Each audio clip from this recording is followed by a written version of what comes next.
You know that feeling when the world just stops? Like your ears are full of cotton and you can hear your own heartbeat?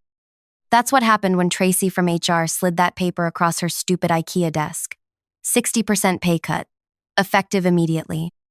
I just sat there, staring at the number like it might change if I looked at it hard enough. 60 fucking percent. I didn't cry. Not there, anyway. I smiled. Actually smiled. And said, I'll need 24 hours to consider this offer. Like I was some kind of corporate robot. Like I hadn't just been gutted. The crying happened in my car. Heaving. Ugly. Mascara everywhere, sobbing that fogged up my windows. I sat in the parking garage for 45 minutes. Just breaking. Because what do you do when the company you've given 9 years of your life to decides you're worth less than half of what they paid you yesterday? Sorry, I should introduce myself. I'm Eleanor Reeves, Ellie, 36, single mom to an amazing 10-year-old boy named Lucas. And up until that meeting, I was the director of client solutions at Narration Technologies. God, this is still hard to talk about, even 3 years later. If you're watching this, could you just hit like or subscribe or whatever? Or leave a comment telling me where you're watching from? I need to know I'm not screaming into the void here. That someone else understands what it's like to have your entire life threatened in a 15-minute meeting. Anyway, Narration. I started there when it was just 20 people in a converted warehouse. The kind of startup where everyone believes they're changing the world, you know? We had the ping pong table, the free snacks, the happy hours, all that bullshit that seems so meaningful until it isn't. I was hired as a client manager, but I worked my ass off. Stayed late, came in weekends, missed school events, postponed vacations. All the things you're not supposed to do, but you do anyway because you're building something, because you believe in it. And I was good, really good. Within 3 years, I was managing our top 10 accounts clients that brought in over 70% of our revenue. I knew their systems, their problems, their birthdays, their kids' names. These weren't just accounts to me. They were relationships I had personally built. When Lucas's dad decided fatherhood and marriage were stifling his potential and moved to Austin with a yoga instructor named Sky, yes, really, those client relationships became even more important. They weren't just my career. They were my lifeline, my security. By year 5, I was promoted to director. I had a team of 8. I had equity. I had a salary that meant I could afford our mortgage and Lucas's asthma medications without having to choose between groceries and utilities. For the first time since the divorce, I could breathe. Then Martech Corporation bought us. God, I can still remember the all-hands meeting. Vernon Chang, our founder, standing on that little stage in the cafeteria, telling us how exciting this next chapter would be. How Martech's resources would help us scale our vision. Everyone clapping like seals while I sat there wondering why Vernon couldn't look any of us in the eye. $3 million. That's what I found out later he got in the acquisition. $3 million. And he was fully vested. The rest of us? Our equity was worth pennies, with 4 more years to vest under the new terms. The first 6 months weren't terrible. New email signatures, new procedures, more meetings. But I still had my team, my clients, my salary. Then the redundancy assessments started. First, they came for the junior people, then middle management. Each time, there was a company-wide email about streamlining operations and leveraging synergies. Each time, someone's desk would be empty the next day. No goodbyes. Just gone. I kept my head down, worked harder. My team shrank from 8 to 3, but our client load didn't decrease. If anything, it got worse. I was working 70-hour weeks, answering emails at 3 a.m., having panic attacks in the bathroom between meetings. Lucas started asking why I was always on my laptop, why I couldn't come to his soccer games, why I looked so tired all the time. And still, I thought I was safe. I was managing the relationships that brought in most of our revenue. They needed me. That's what I told myself right up until Tracy from HR scheduled that quick touch base. I should have known something was wrong when I walked in and saw Dennis Porter from Martech sitting there. Dennis with his 2 white veneers and his Rolex that he made sure everyone noticed. Dennis, who'd been sent from corporate to optimize the acquisition. Eleanor, he said. He never called me Ellie. We've been looking at the org structure, and we feel there's an opportunity to realign your compensation with market standards. Market standards. Like I was a fucking commodity. Tracy slid the paper across. The new salary was right there, in bold. $52,000, down from $130,000. This reflects the changing nature of your role, Dennis said, like he was telling me I'd won a prize. We're centralizing most client management functions at headquarters. You'll be transitioning to more of a regional support position. Translation: we're taking your clients, your authority, and most of your paycheck, but we still need you to do the work. You'll maintain your current responsibilities during the transition period, of course, he added. Of course. We need your decision by tomorrow, Tracy said, not meeting my eyes. If this new arrangement doesn't work for you, we understand. But we'll need to immediately begin searching for someone who's aligned with our new structure. Someone cheaper, she meant. Someone desperate. They knew I was a single mom. They knew about Lucas's medical needs. They knew about my mortgage. This wasn't a negotiation. It was an execution. I need 24 hours, I said, voice steady despite the screaming in my head. I have some questions about the transition plan and reporting structure. Dennis nodded, pleased with my professionalism. Tracy looked relieved that I wasn't causing a scene. I don't remember walking back to my desk. I don't remember packing up my laptop. I just remember sitting in my car, shaking, wondering how I was going to tell Lucas we might lose our house. That's when my phone rang.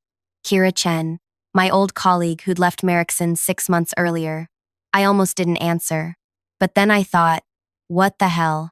Maybe she was calling to catch up. Maybe I could pretend for 5 minutes that my life wasn't imploding. Hey stranger, I said, trying to sound normal. Ellie, she said. I've been trying to reach you all week. Have you checked your LinkedIn messages? I hadn't. I'd been too busy keeping the clients happy, keeping my team from quitting, keeping everything from falling apart. Listen, Kira said. I'm at Nexus now. You know they're Martech's biggest competitor, right? My boss has been asking about you. A lot. We need someone with your client experience. Would you be open to a conversation? I looked at the Merrickson building through my windshield, at the logo they'd replaced our original one with. I thought about Dennis and his watch and his veneers. I thought about Vernon Chang, who'd sold us out and disappeared to his beach house in Malibu. Actually, I said, I think tonight would be perfect. I drove home in a daze, my mind racing. I wasn't stupid. I knew what calling Martech's competitor would mean. There'd be no going back.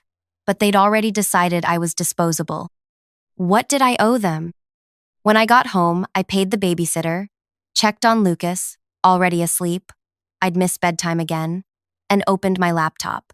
I spent an hour looking through my employment contract. No non-compete clause. Merrickson had been too small, too idealistic when I joined to bother with those. Martech had issued new contracts to later hires, but they hadn't gotten around to us legacy employees yet. Their mistake. At 9:30, I called Kira back. Can you set up a meeting with your boss? Tomorrow morning, before I have to give Merrickson my answer about something. That bad? She asked. Worse, I said. They're cutting my salary by 60% but keeping all my responsibilities. Actually, adding more. Kira was quiet for a moment, then, those fuckers. Yeah. Give me 15 minutes, she said. I'm texting Cameron right now. Cameron Reed, the CEO of Nexus Technologies, Martech's biggest rival and the company that had been trying to get our clients for years. 20 minutes later, my phone rang again. Eleanor? This is Cameron Reed from Nexus. Kira tells me we need to meet first thing tomorrow. His voice was warm, direct. No corporate bullshit. Yes, I said. I think we might be able to help each other. I'm guessing Martech is finally doing their post-acquisition purge? Something like that. How does 7:30 a.m. sound? I can meet you at the Westside Cafe, away from both our offices. Kira says you have a decision to make tomorrow. 7:30 works, I said, surprising myself with how calm I sounded. After we hung up, I sat on my couch for a long time, staring at nothing. Was I really doing this? Was I really considering jumping ship to the competition? But it wasn't a ship anymore, was it? It was a sinking lifeboat, and Martech was throwing people overboard to save themselves. I opened my laptop again and pulled up my client files, not the official CRM data that belonged to the company, but my personal notes. 9 years of relationship details.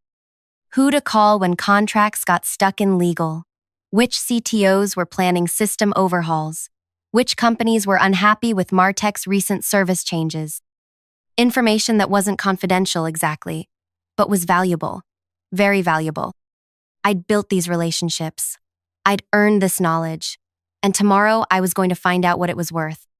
I closed my laptop and checked on Lucas again, watching him sleep for a few minutes. His little chest rising and falling, the inhaler on his nightstand, the science fair ribbon pinned to his bulletin board. "I'm going to fix this," I whispered. "I promise." I didn't sleep that night. Not really. I lay awake thinking about what I was about to do, wondering if I was being impulsive, wondering if I was being disloyal. But loyal to what? A company that no longer existed except as a line item on Martech's balance sheet? People who saw me as nothing but a number they could cut? By morning, I knew exactly what I was going to say to Cameron Reed and to Dennis Porter. I dressed carefully. My best suit, the one I saved for closing big deals. Hair perfect, makeup flawless, armor. I dropped Lucas at school, hugged him extra tight, and told him I loved him. "You okay, Mom?" he asked, looking up at me with his serious little face. "I will be," I said. And for the first time in months, I believed it. The Westside Cafe was quiet at 7:30. Just a few early risers with laptops and commuter mugs. Cameron was easy to spot, tall, silver at the temples, dressed casually but expensively. Kira sat beside him, gave me a small wave. I took a deep breath and walked over to their table. "Eleanor Reeves?" Cameron stood, offered his hand. "I've heard a lot about you. From Kira, of course, and from just about every client we've tried and failed to steal from Merrickson over the years." I smiled. "Well, those clients might be more open to conversations now." Cameron's eyebrows raised. "Is that right? Why don't you sit down and tell me exactly what's happening over there?" So I did. All of it. The acquisition, the culture change, the way they were gutting the company while expecting the same results, the impossible workloads, the pay cut. Cameron listened without interrupting. When I finished, he glanced at Kira, then back at me. "Ellie," he said, "we've been waiting for you to call us for a long time. We've been waiting for you to call us for a long time." That sentence hung in the air between us. I remember taking a sip of my coffee to buy myself a moment, because suddenly this wasn't just about saving my job. This was about something bigger. "What exactly does that mean?" I asked. Cameron leaned forward. "It means we've tried to recruit you 3 times over the past 2 years. Each time your loyalty to Merrickson won out. But Martech doesn't deserve that loyalty. And frankly, we're prepared to make you an offer that shows exactly how much we value your relationships and expertise." He pushed a folder across the table. Inside was an offer letter. Director of Strategic Partnerships. $165,000. Base salary. 25% annual bonus potential. Health benefits that would cover Lucas's medications completely. Stock options. This is... I couldn't finish the sentence. "Fair market value for someone with your skills and client book," Cameron said. "Plus a signing bonus if you can start within 2 weeks." I stared at the number. It was $35,000. More than I'd been making at Merrickson. More than 3 times what Martech was offering me. "Why?" I asked. "Why this much?" Cameron didn't hesitate. "Because we've lost 8 major contracts to Merrickson in the past 4 years. All accounts you managed. Because our research tells us that when clients work with you, their retention rate is 94%, compared to an industry average of 71%. Because I've personally had 3 CTOs tell me they stay with Merrickson because of you." He took a sip of his coffee. "You're not just an account manager, Eleanor. You're a competitive advantage, one that Martech is too stupid to recognize." I felt something shift inside me. A lifetime of being underestimated, of working twice as hard for half the credit, of smiling through meetings where men repeated my ideas louder and got praised for them. And here was someone who actually saw my value. "There's one more thing," Kira said quietly. "Tell her, Cameron." Cameron nodded. "We've heard rumors that Martech is planning to move all client services overseas within 8 months. They're using these pay cuts to push people out so they don't have to pay severance." My stomach dropped. "How do you know that?" "Their new VP of operations came from Teledyne. He did the same thing there 3 years ago. It's his playbook." 8 months. They weren't just cutting my pay. They were eliminating my job entirely. They just wanted me to train my replacement first. "I need to pick up my son from school at 3:30, I said, surprising myself with how steady my voice was. "But I can come back to Nexus with you right now. I'd like to see the office before I make a final decision." Cameron smiled. "Of course. And we'd like you to meet the team."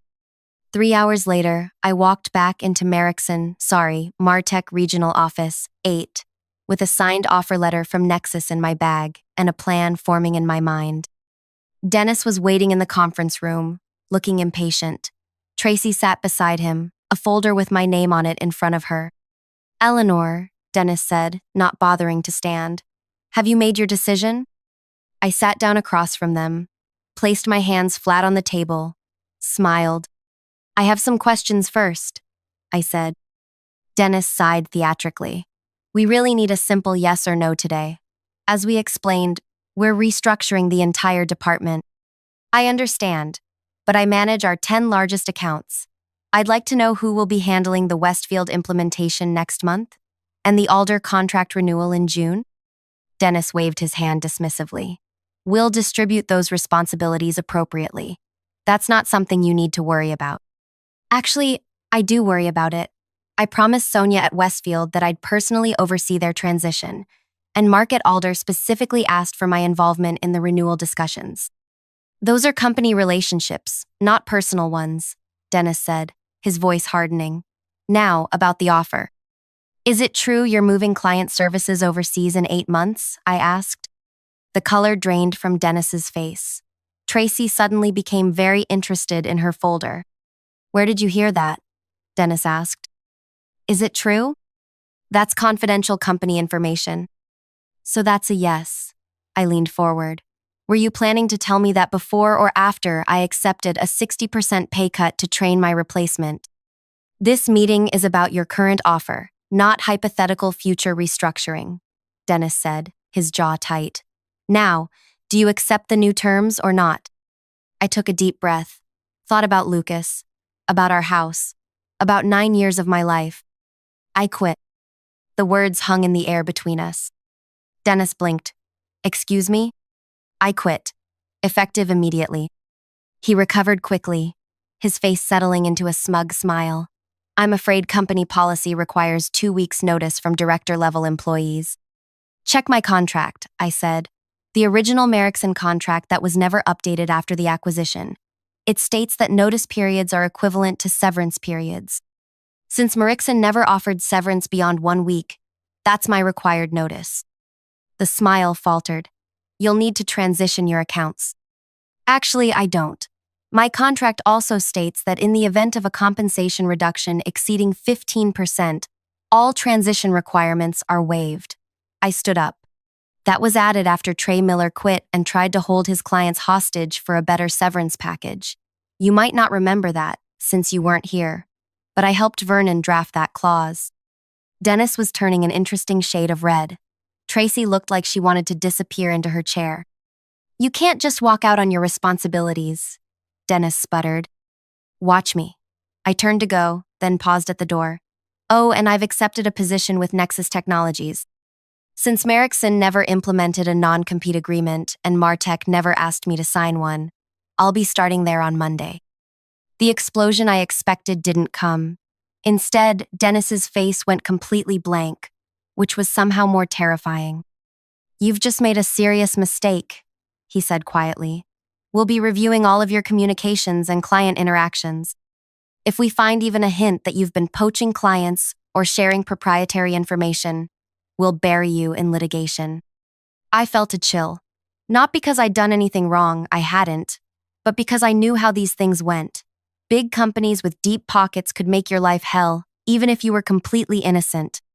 I haven't taken anything that doesn't belong to me, I said. My client relationships, though, the trust I've built over 9 years, that belongs to me, and I'm taking it with me. I walked out before he could respond, heart pounding so hard I thought it might burst through my chest. My team was waiting at my desk. Maria, Devin, and Priya, the last survivors of what had once been 8. They knew. Of course they knew.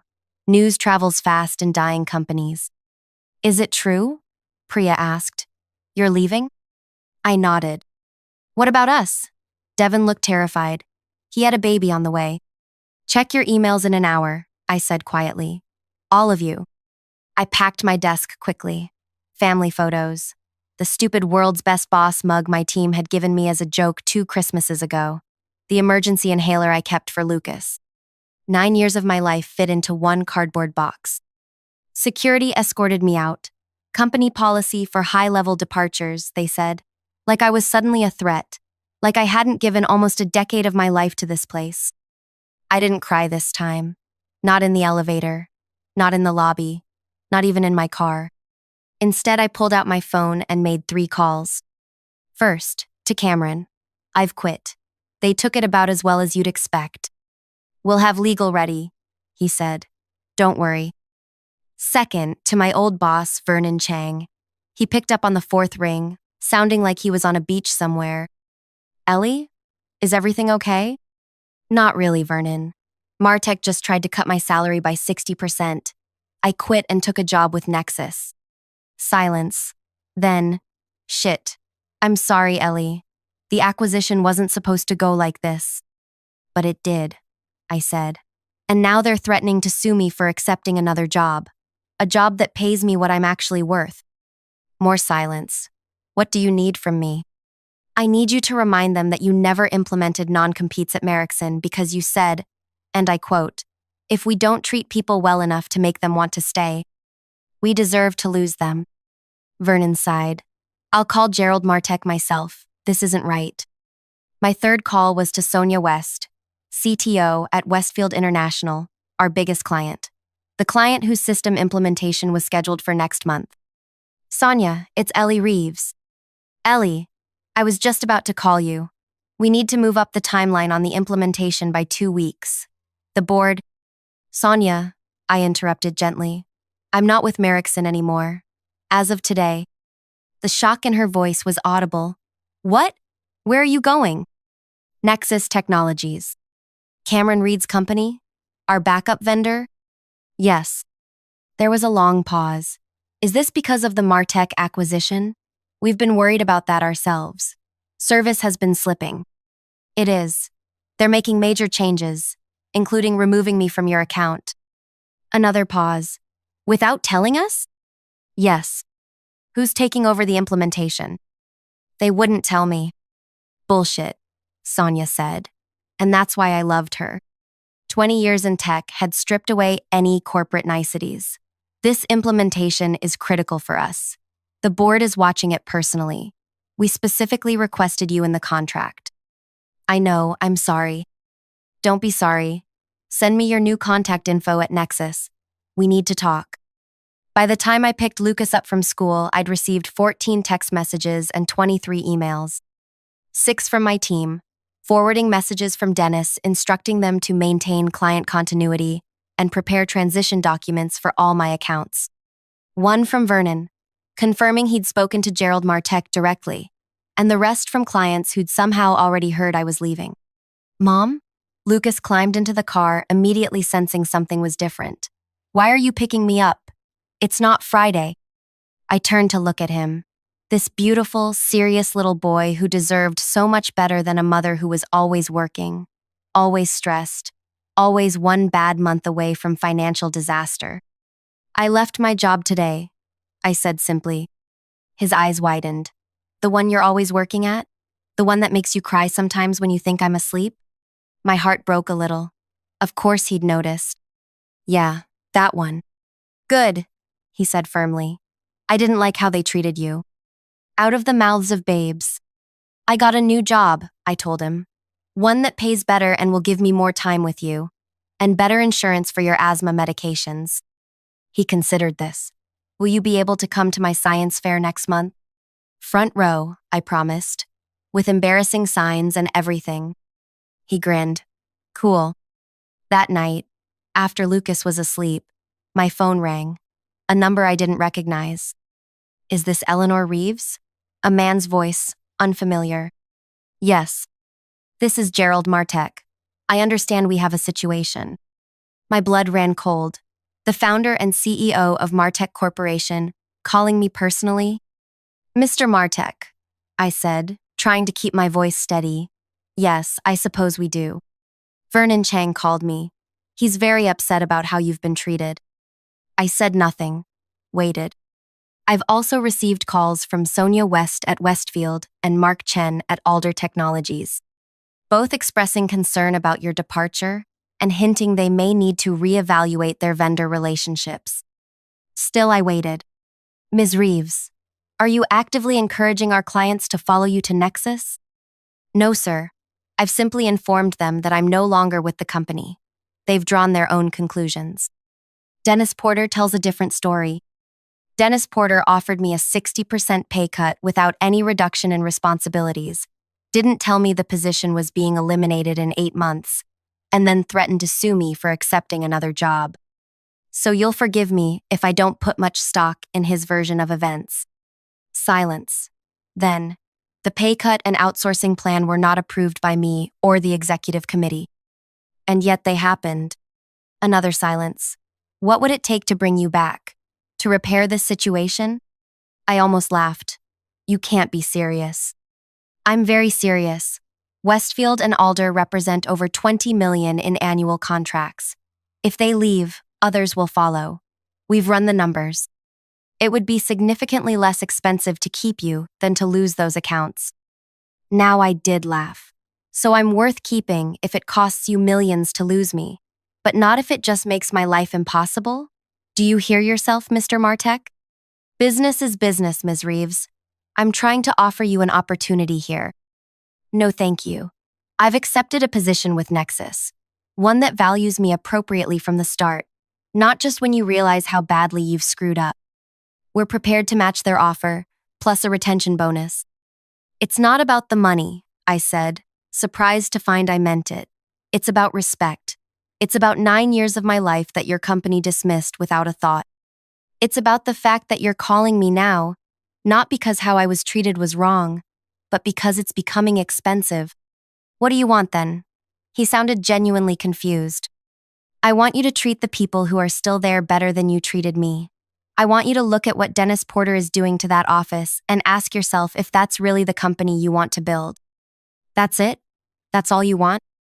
That, and for you to stop threatening to sue me for taking a new job. I didn't steal anything. I didn't poach anyone. I simply refused to be devalued. There was a long pause. No lawsuit, he finally said. You have my word. As for the rest, I'll be visiting the regional office next week to see things for myself. 3 days later, I started at Nexus. They gave me a real office, not a cubicle. My team, yes, I got to build my own team included Maria and Devin, who'd quit Martek the day after I left. Priya stayed behind. Her visa was tied to her employment there. 2 weeks after that, Dennis Porter was pursuing other opportunities. Tracy from HR too. A month later, Sonia West called to tell me Westfield was moving their business to Nexus. The implementation team they sent couldn't find their way out of a paper bag, she said. And when I complained, they told me my expectations were unrealistic. Mark Chen from Alder followed 2 months after that, then Briarwood Systems, then TetraCorp. By the 6-month mark, 5 of my former top 10 clients had moved to Nexus. Not because I poached them, I was scrupulously careful never to initiate those conversations, but because relationships matter. Trust matters. And when you've spent years proving yourself, people notice when you're gone. Gerald Martek kept his word. There was no lawsuit. There was, however, a complete restructuring of the regional office.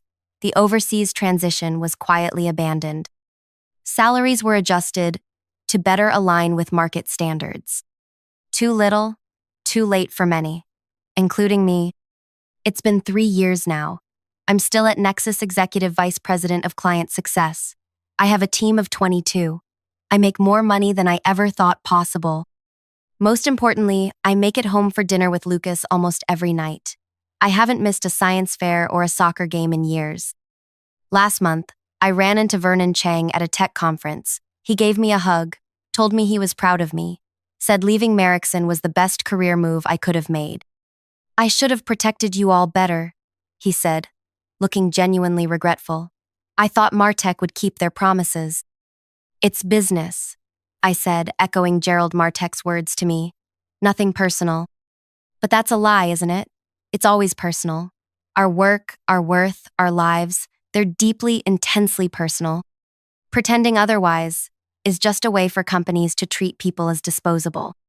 The real revenge wasn't the clients who followed me. It wasn't Dennis getting fired or Martech losing millions. It wasn't even my beautiful new office or my big salary. The real revenge was discovering my own value, standing up and saying, "No, I am worth more than this. I deserve better." And then going out and creating that better for myself. I think about that meeting with Tracy and Dennis sometimes. That paper sliding across the desk. That moment when they thought they had all the power, and I had none. They were wrong. We all have power. Sometimes we just need to be pushed to our breaking point before we realize it. So if you're watching this, and you're in a job that doesn't value you, that treats you like you're lucky to be there when they're actually lucky to have you know this, you have options. You have power. You have worth. And sometimes, the best revenge isn't about getting back at anyone.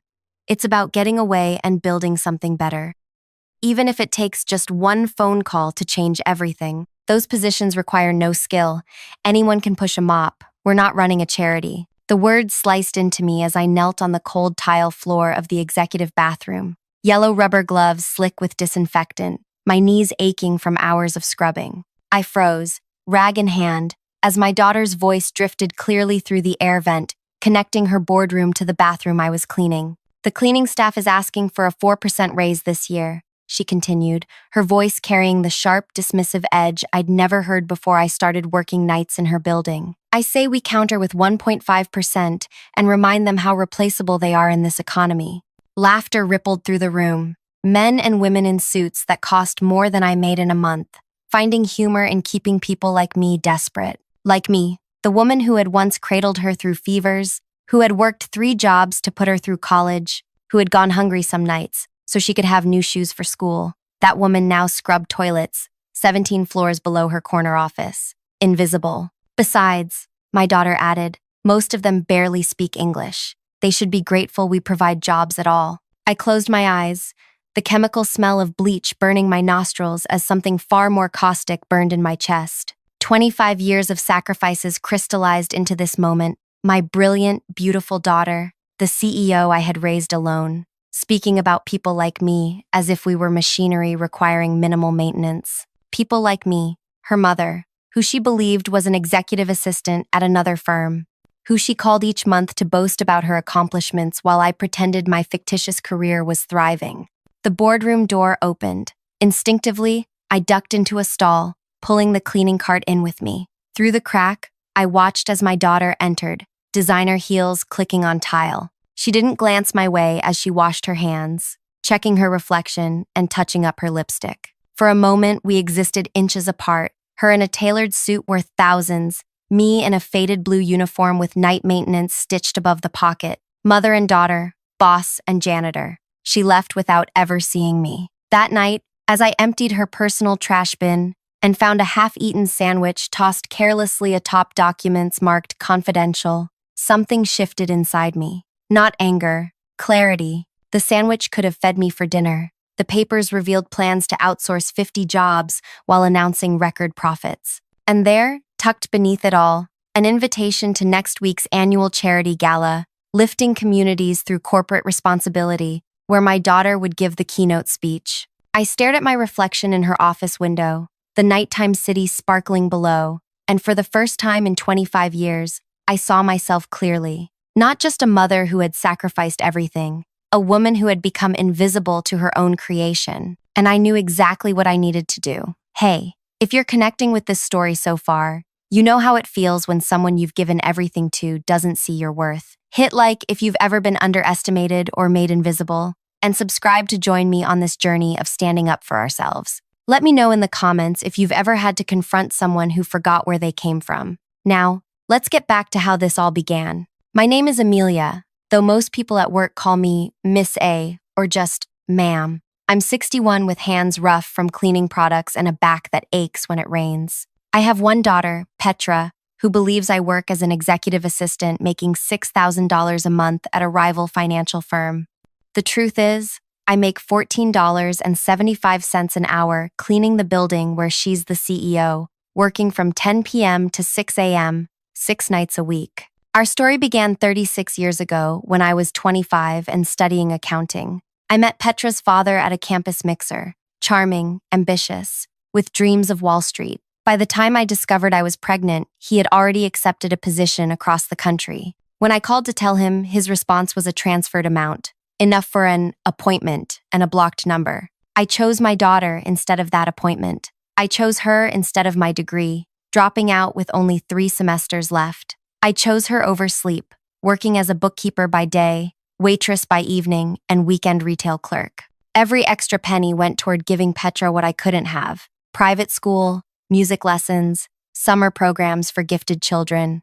She was brilliant from the start. At 8, she created a business selling friendship bracelets to classmates, tracking profits in a little notebook. At 12, she won the state mathematics competition. At 16, she earned a full scholarship to an Ivy League school, where she studied finance and graduated summa cum laude. I beamed from the audience at her graduation, wearing a dress I'd saved 6 months to buy, hiding the exhaustion of working 60-hour weeks. "I did it, Mom," she said, hugging me tight. "Everything you sacrificed was worth it." Her rise through the corporate world was meteoric. Analyst, associate, vice president by 30. When she became the youngest chief financial officer in her company's history at 33, I took out a small loan to buy her a real pearl necklace. At 36, she was named CEO after orchestrating a merger that made national business news. Meanwhile, the accounting firm where I'd worked for 18 years was acquired. New management eliminated my position, calling it redundancy. At 59, with an unfinished degree and no certifications, I sent out 147 applications. I received 12 responses, 3 interviews, and 0 offers. Except one, night janitor at the downtown high-rise where, ironically, my daughter's company occupied the top 3 floors. The lie began small. "I've been offered an executive assistant position," I told Petra over our monthly dinner. Her relief was palpable. Her mother wouldn't be one of those pitiful older women grappling with unemployment. The fabrication grew with each dinner. Fictional colleagues, imaginary office politics, made-up projects. She never questioned why I couldn't provide my work email or why I always seemed available for lunch only on Tuesdays, my one day off. She never wondered why I always met her in restaurants rather than inviting her to my apartment, which had grown increasingly sparse as I sold possessions to cover bills. Every night, I cleaned the executive floor where she sometimes worked late. I learned to recognize her shadow through frosted glass doors, to identify her voice during conference calls, to disappear when she emerged for coffee. Sometimes she walked past without seeing me, the uniform and cap making me part of the building's infrastructure, invisible to her and her executives. Once, she held the elevator door without looking up from her phone, not realizing she stood beside her own mother. "Thanks," she murmured, eyes fixed on emails, never seeing my face. For 2 years, I lived this double life, pretending prosperity during our monthly dinners while scrubbing her company's bathrooms at night. I cleaned coffee rings from her desk, emptied her trash, wiped fingerprints from her awards. I knew which takeout she preferred on late nights, which shade of lipstick she wore on client meeting days, which desk drawer held her emergency chocolate. I knew her as only a mother or a servant can, intimately, invisibly. The night I overheard her through the vent changed everything.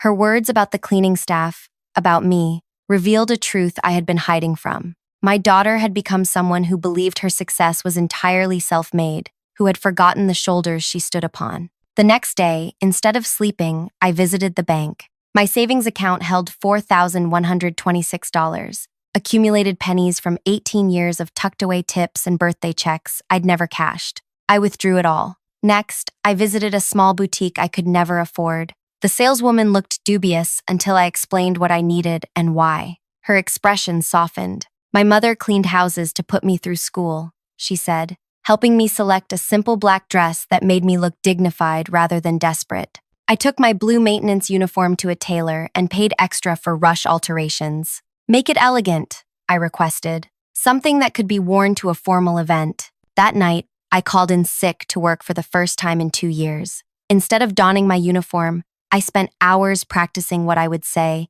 how I would stand, how I would finally make myself visible. The charity gala was scheduled for 7 p.m. the following evening, a black tie event in the main lobby of my daughter's company, where donors would pledge thousands while enjoying champagne and applauding corporate responsibility. My shift was to begin at 10 p.m., hours after the event, but I had other plans. I arrived at 6:45, wearing the black dress, my hair styled simply but elegantly, minimal makeup, highlighting eyes that matched my daughter's exactly. Security didn't recognize me without my uniform. They checked my ID against the building employment roster and waved me through with the disinterest reserved for service staff. I rode the elevator up, my heart pounding with each ascending floor. In my bag, my altered uniform, my resignation letter, and 25 years of invisible sacrifice. The elevator doors opened to reveal the transformed lobby. Crystal chandeliers cast golden light over silk-draped tables. Well-dressed donors mingled while servers circulated with champagne. A stage had been erected at the far end, bearing a podium and the company logo. And there, holding court among admirers, stood my daughter, resplendent in a designer gown, her pearl necklace gleaming at her throat, the pearls I had sacrificed to give her. She hadn't seen me yet. I moved to the edge of the room, accepting a champagne flute from a passing server, watching as Petra charmed potential donors with the confidence I had nurtured and the education I had financed. Her laughter carried across the room, the same laugh that had once bubbled up when I pushed her on park swings, now deployed strategically to delight wealthy investors. The chairman of the board tapped his glass, announcing it was time for the keynote address on corporate responsibility and community investment. Petra moved toward the podium as practiced applause filled the room. I set down my untouched champagne and stepped forward. The room hushed as Petra took her place at the podium. Lights dimmed slightly, highlighting her as she arranged her notes with manicured fingers. I stood motionless among the crowd, a ghost in black against the glittering backdrop of wealth. "Good evening, distinguished guests," she began, her voice smooth as polished stone. "Tonight, we celebrate not just corporate success, but corporate heart." My fingers tightened around my purse strap as memories flashed unbidden. Petra at 7, refusing to let me help with homework because "I can do it myself, Mom." Petra at 16, brushing off my advice about college applications with "Things work differently now than in your day." Petra at 25, gently suggesting I update my outdated wardrobe before meeting her colleagues. Each small rejection, each gentle dismissal, moments when my daughter had been slowly erasing me from her narrative. Our new initiative, Lifting Communities,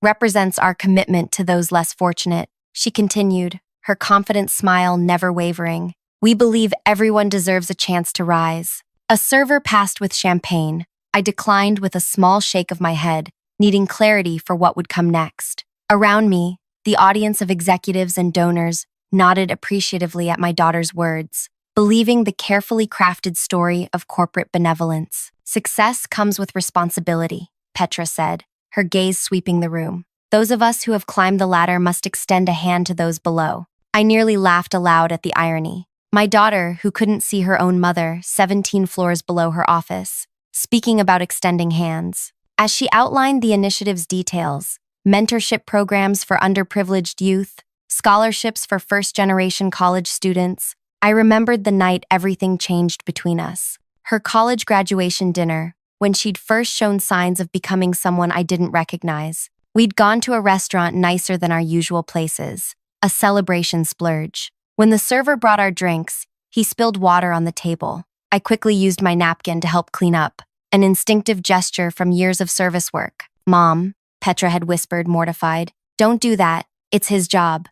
"It's just being kind," I'd replied. She'd given me a look, part pity, part embarrassment. "That's why they never promote people like you. You don't understand professional boundaries. People like you." The first time she'd separated herself from me with those words. Now, watching her command the room with practiced ease, I saw the full evolution of that moment. My daughter had become someone who divided the world into people who mattered and people who didn't. Someone who could speak eloquently about lifting others while stepping on the bent backs of those who cleaned her office. "And now," the chairman announced, retaking the podium, "we invite you to explore the visual displays around the room, showcasing our community impact. While enjoying refreshments, Ms. Petra will be available for any questions about our initiative." The crowd dispersed toward the displays. Petra stepped down, immediately surrounded by admirers. I stood frozen, my confrontation moment slipping away as reality set in. Security guards stationed at each exit,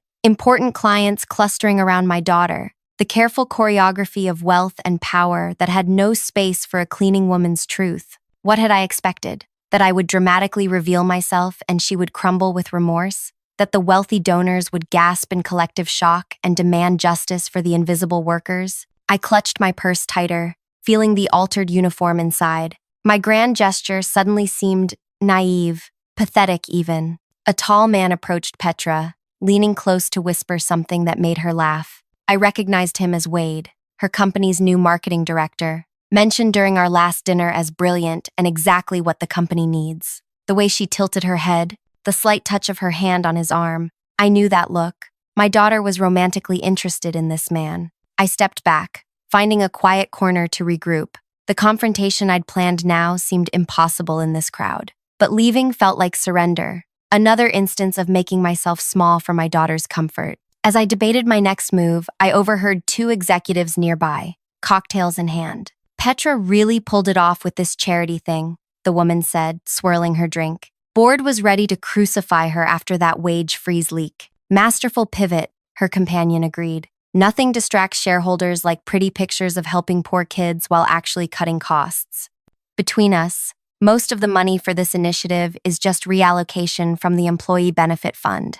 Genius. Really. They moved away, unaware I had heard every word. The revelation shouldn't have surprised me, yet somehow it still stung. My daughter wasn't just ignoring the struggles of workers like me. She was actively redirecting their benefits to fund a PR campaign. I watched as Petra worked the room, moving from group to group with Wade close behind. They stopped at a display featuring large photos of smiling children from community programs. Below the photos, elegant text described how the company was changing lives through opportunity. An idea formed, not the confrontation I had planned, but perhaps something more fitting. I slipped into the ladies' room and changed quickly, emerging in my altered uniform, now a tailored blue jacket with the company maintenance logo prominently displayed. The tailor had worked magic, transforming the shapeless uniform into something that commanded attention while clearly identifying what I was: a cleaning woman, a night janitor, the invisible workforce that kept this building, this company, this illusion of success running smoothly. I approached a server and took a champagne flute, then made my way toward the largest cluster of people, investors gathered around my daughter and Wade. "The beauty of this initiative," Petra was explaining, "is how it aligns with our core values of dignity and opportunity for all." I stepped into the circle, directly into her line of sight. Our eyes met across the small gathering. For a moment, confusion flickered across her face, recognition without context. I raised my glass slightly, a silent toast. "Mom?" The word escaped her lips before she could catch it. The conversation around her stuttered to silence. All eyes turned to me, standing there in my altered maintenance uniform. "Hello, Petra," I said, my voice steady despite my pounding heart. "Beautiful event." I didn't expect you tonight," she managed, professional smile faltering. Her eyes darted to my jacket, clearly recognizing the company maintenance logo but unable to process its meaning. Clearly, I took a small sip of champagne, something I'd never done in my 2 years working in this building. I thought I should see this initiative firsthand, given my unique perspective. Wade stepped closer to Petra,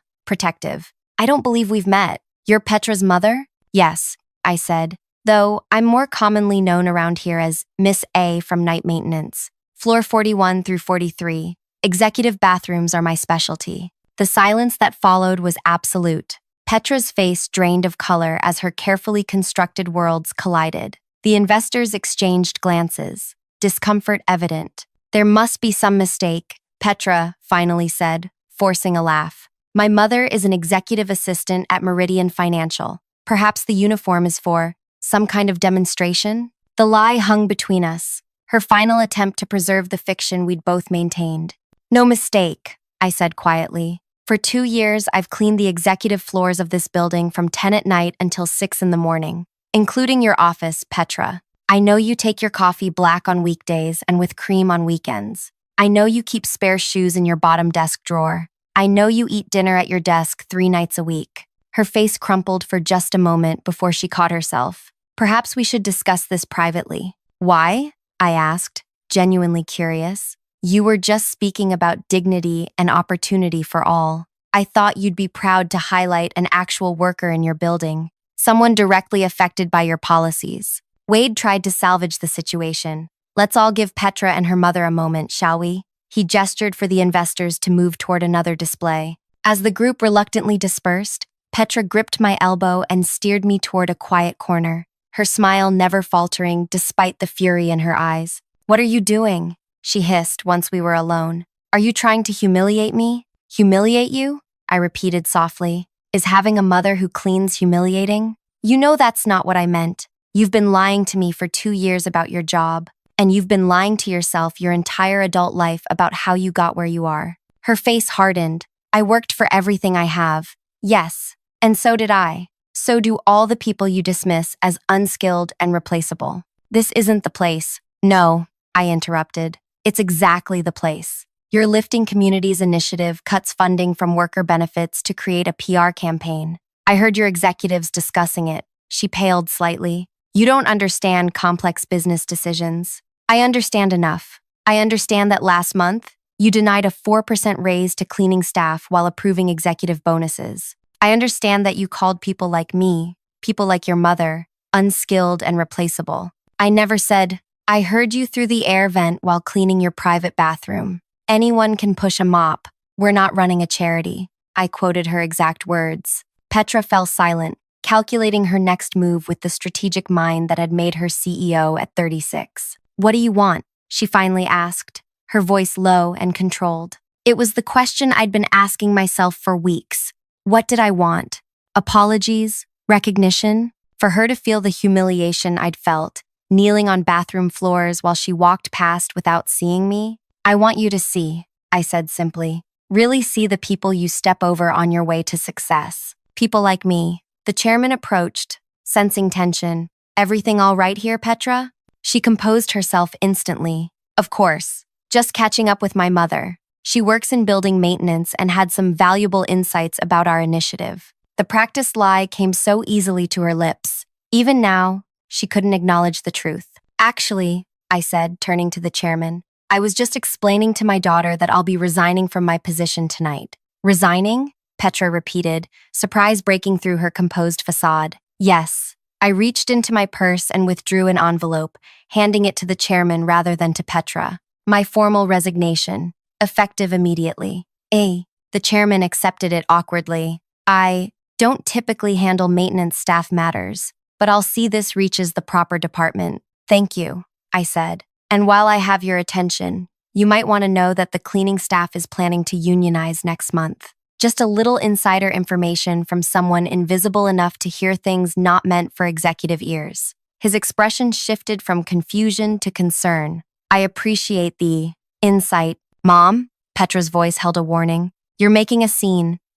No, Petra. For the first time in years, I'm refusing to be invisible. I turned back to the chairman. Did you know that the executive bathrooms are cleaned by a 61-year-old woman with arthritis? That she makes $14.75 an hour without benefits? That she's the mother of your CEO? The chairman's eyes widened, darting between us, finally seeing the resemblance. I believe the program tonight is about corporate responsibility, I continued. Perhaps that should begin with how you treat the people already working in your building. With that, I turned and walked away, leaving Petra and the chairman standing in stunned silence. I felt eyes following me, executives, donors, servers. As I moved through the crowd toward the exit, I had imagined this confrontation for weeks, pictured Petra's remorse, fantasized about dramatic revelations. The reality was more subdued but somehow more powerful. I hadn't exposed her completely, hadn't created the scene that would have destroyed her professionally.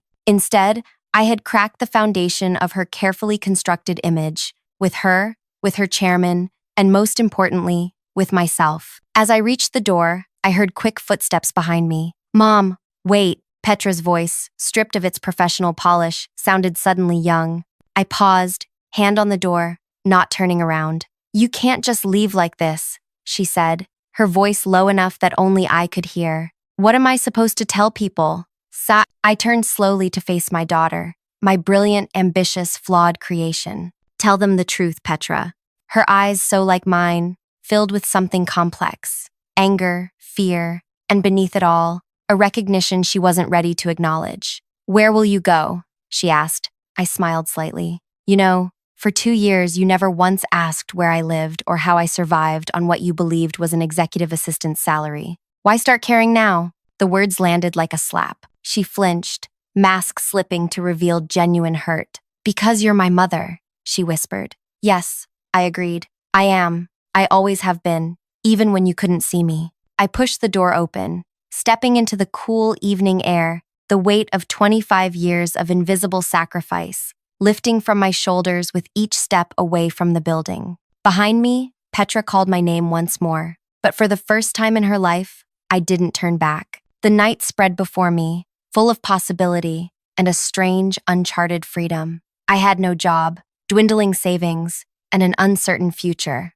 but I had something I'd lost long ago: visibility, to my daughter, to myself, and to whatever came next. What came next, however, was something neither of us could have predicted. I walked 6 blocks before my legs began to shake. The adrenaline that had carried me through the confrontation drained away, leaving me exhausted on a bus stop bench at nearly 9 in the evening.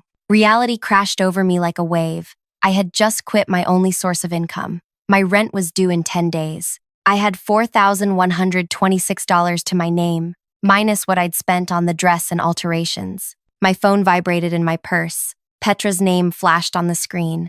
I let it ring until voicemail picked up. Then, again, and again. After the 5th call, I finally answered. "Where are you?" Her voice sounded tight, controlled. "Does it matter?" I asked. "Of course it matters. You can't just—" She paused, and I heard muffled voices in the background. "I need to finish here. Don't go anywhere. We need to talk." "We've had 2 years to talk, Petra. This isn't fair," she said, her voice dropping. "You lied to me about your job, and you lied to yourself about who makes your success possible." She was silent for a moment. "Just tell me where you're staying tonight. Please." The genuine concern in her voice nearly broke me. "I have a place," I said, not mentioning that my place was a 1-room apartment in a building with unreliable heat and a shared bathroom down the hall. "I'll come to you after this wraps up. Text me the address." "No," I said firmly. "I need time, Petra."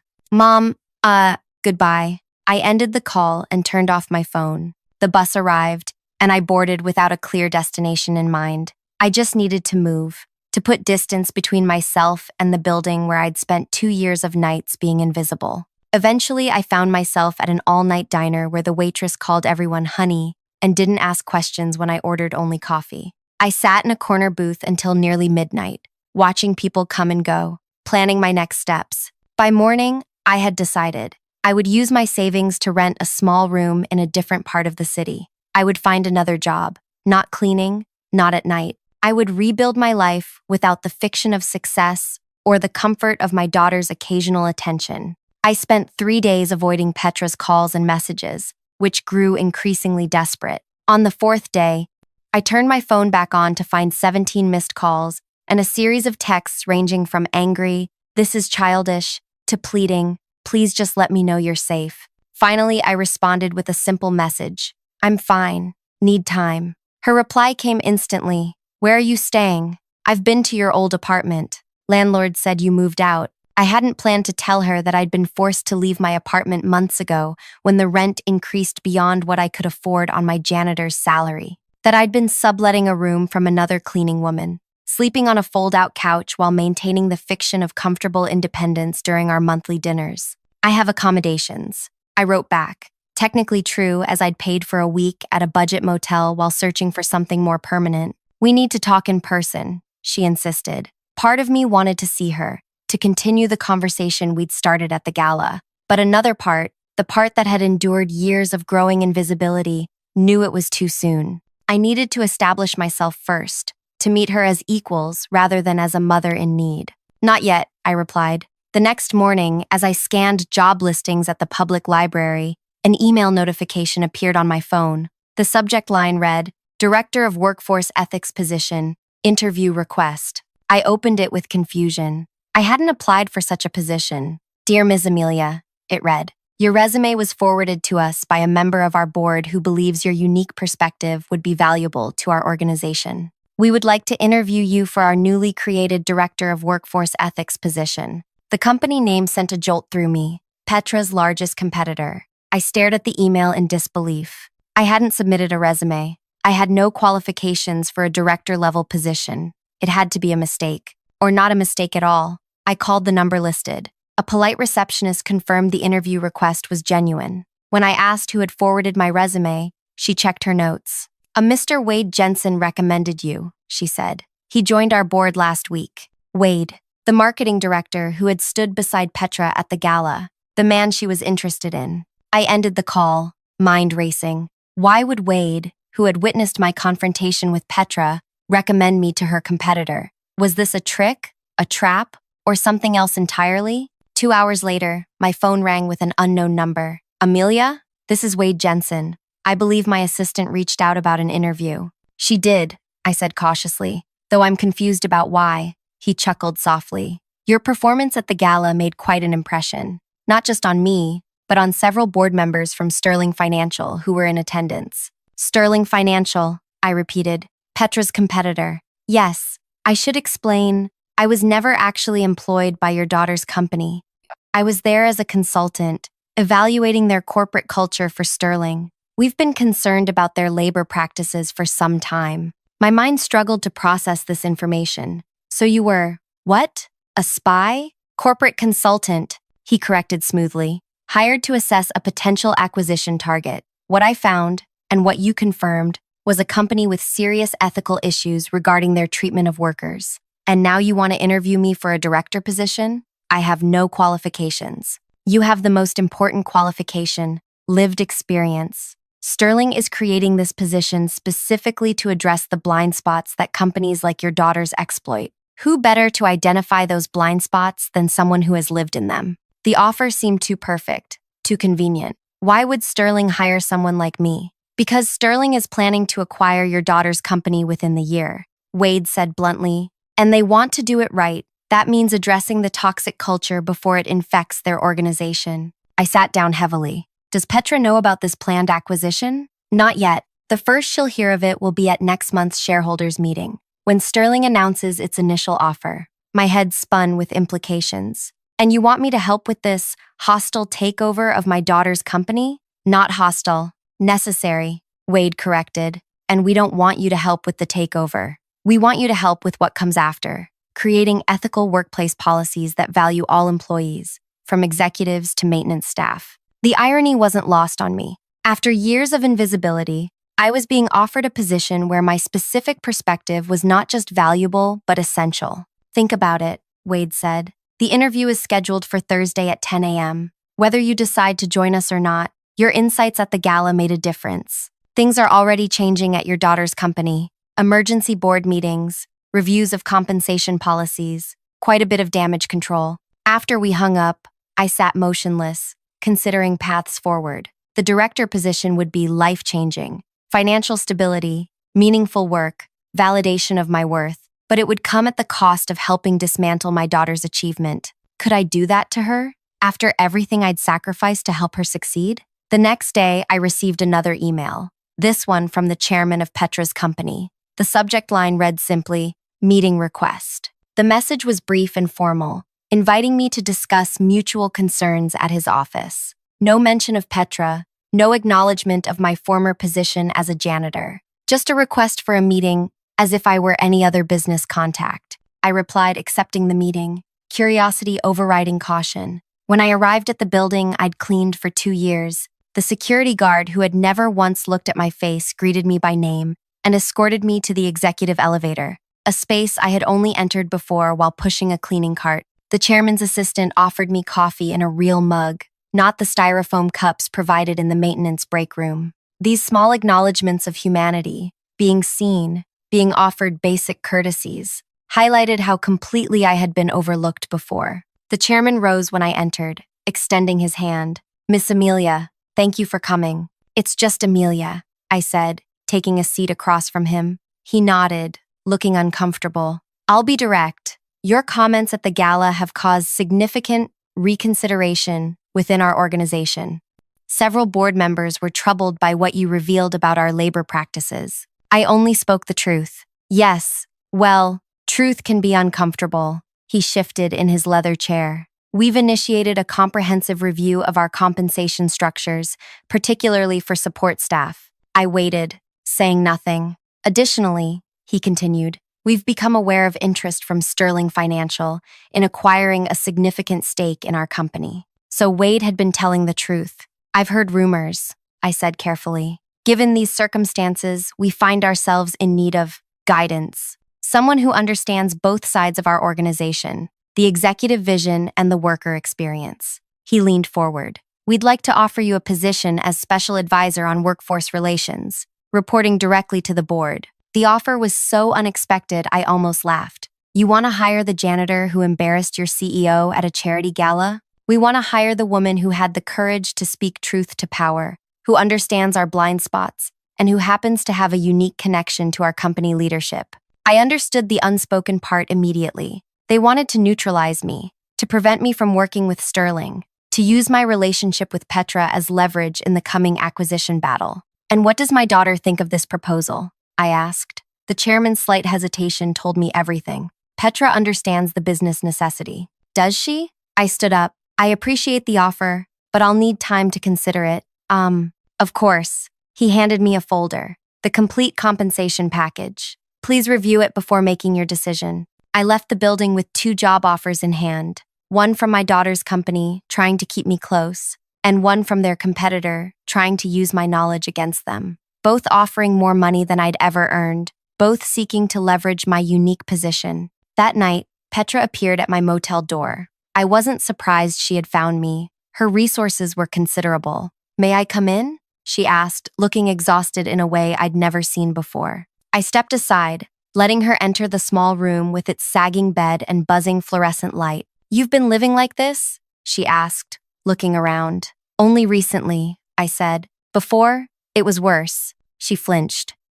"Why didn't you tell me? Would you have wanted to know? Really?" She sat on the edge of the bed, suddenly looking very young. "The chairman offered you a position." "Yes, and Sterling Financial has as well." Wade told me everything. I raised an eyebrow. "Everything?" "That he was evaluating us for acquisition, that they created a position specifically for you." She met my eyes directly. "That you have the power to influence whether they proceed aggressively or collaboratively." "I'm just a janitor, Petra. Or I was." "No," she said quietly. "You're the woman who raised me to be better than I've been. The woman who sacrificed everything so I could succeed." She took a deep breath.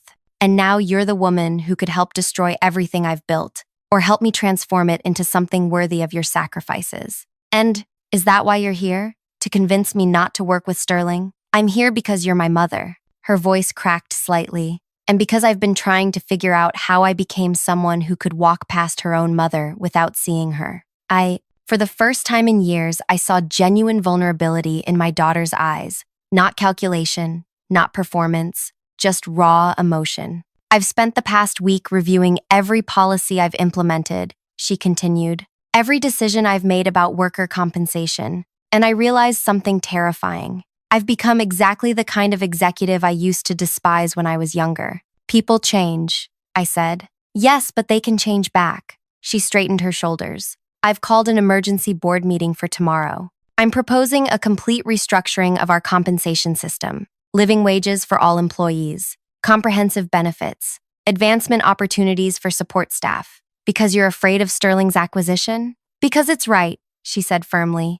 And yes, also because it makes business sense in light of the acquisition threat. But mostly because I can't bear to be the person you saw at that gala. Someone who couldn't see the humanity in the people who make her success possible. I wanted to believe her. After years of increasing distance, I desperately wanted to believe my daughter could change. What do you want from me, Petra? I want you to come work with me. Not for me, with me. Not as a janitor or as the chairman's token advisor, but as my partner in transforming the company. She reached for my hand.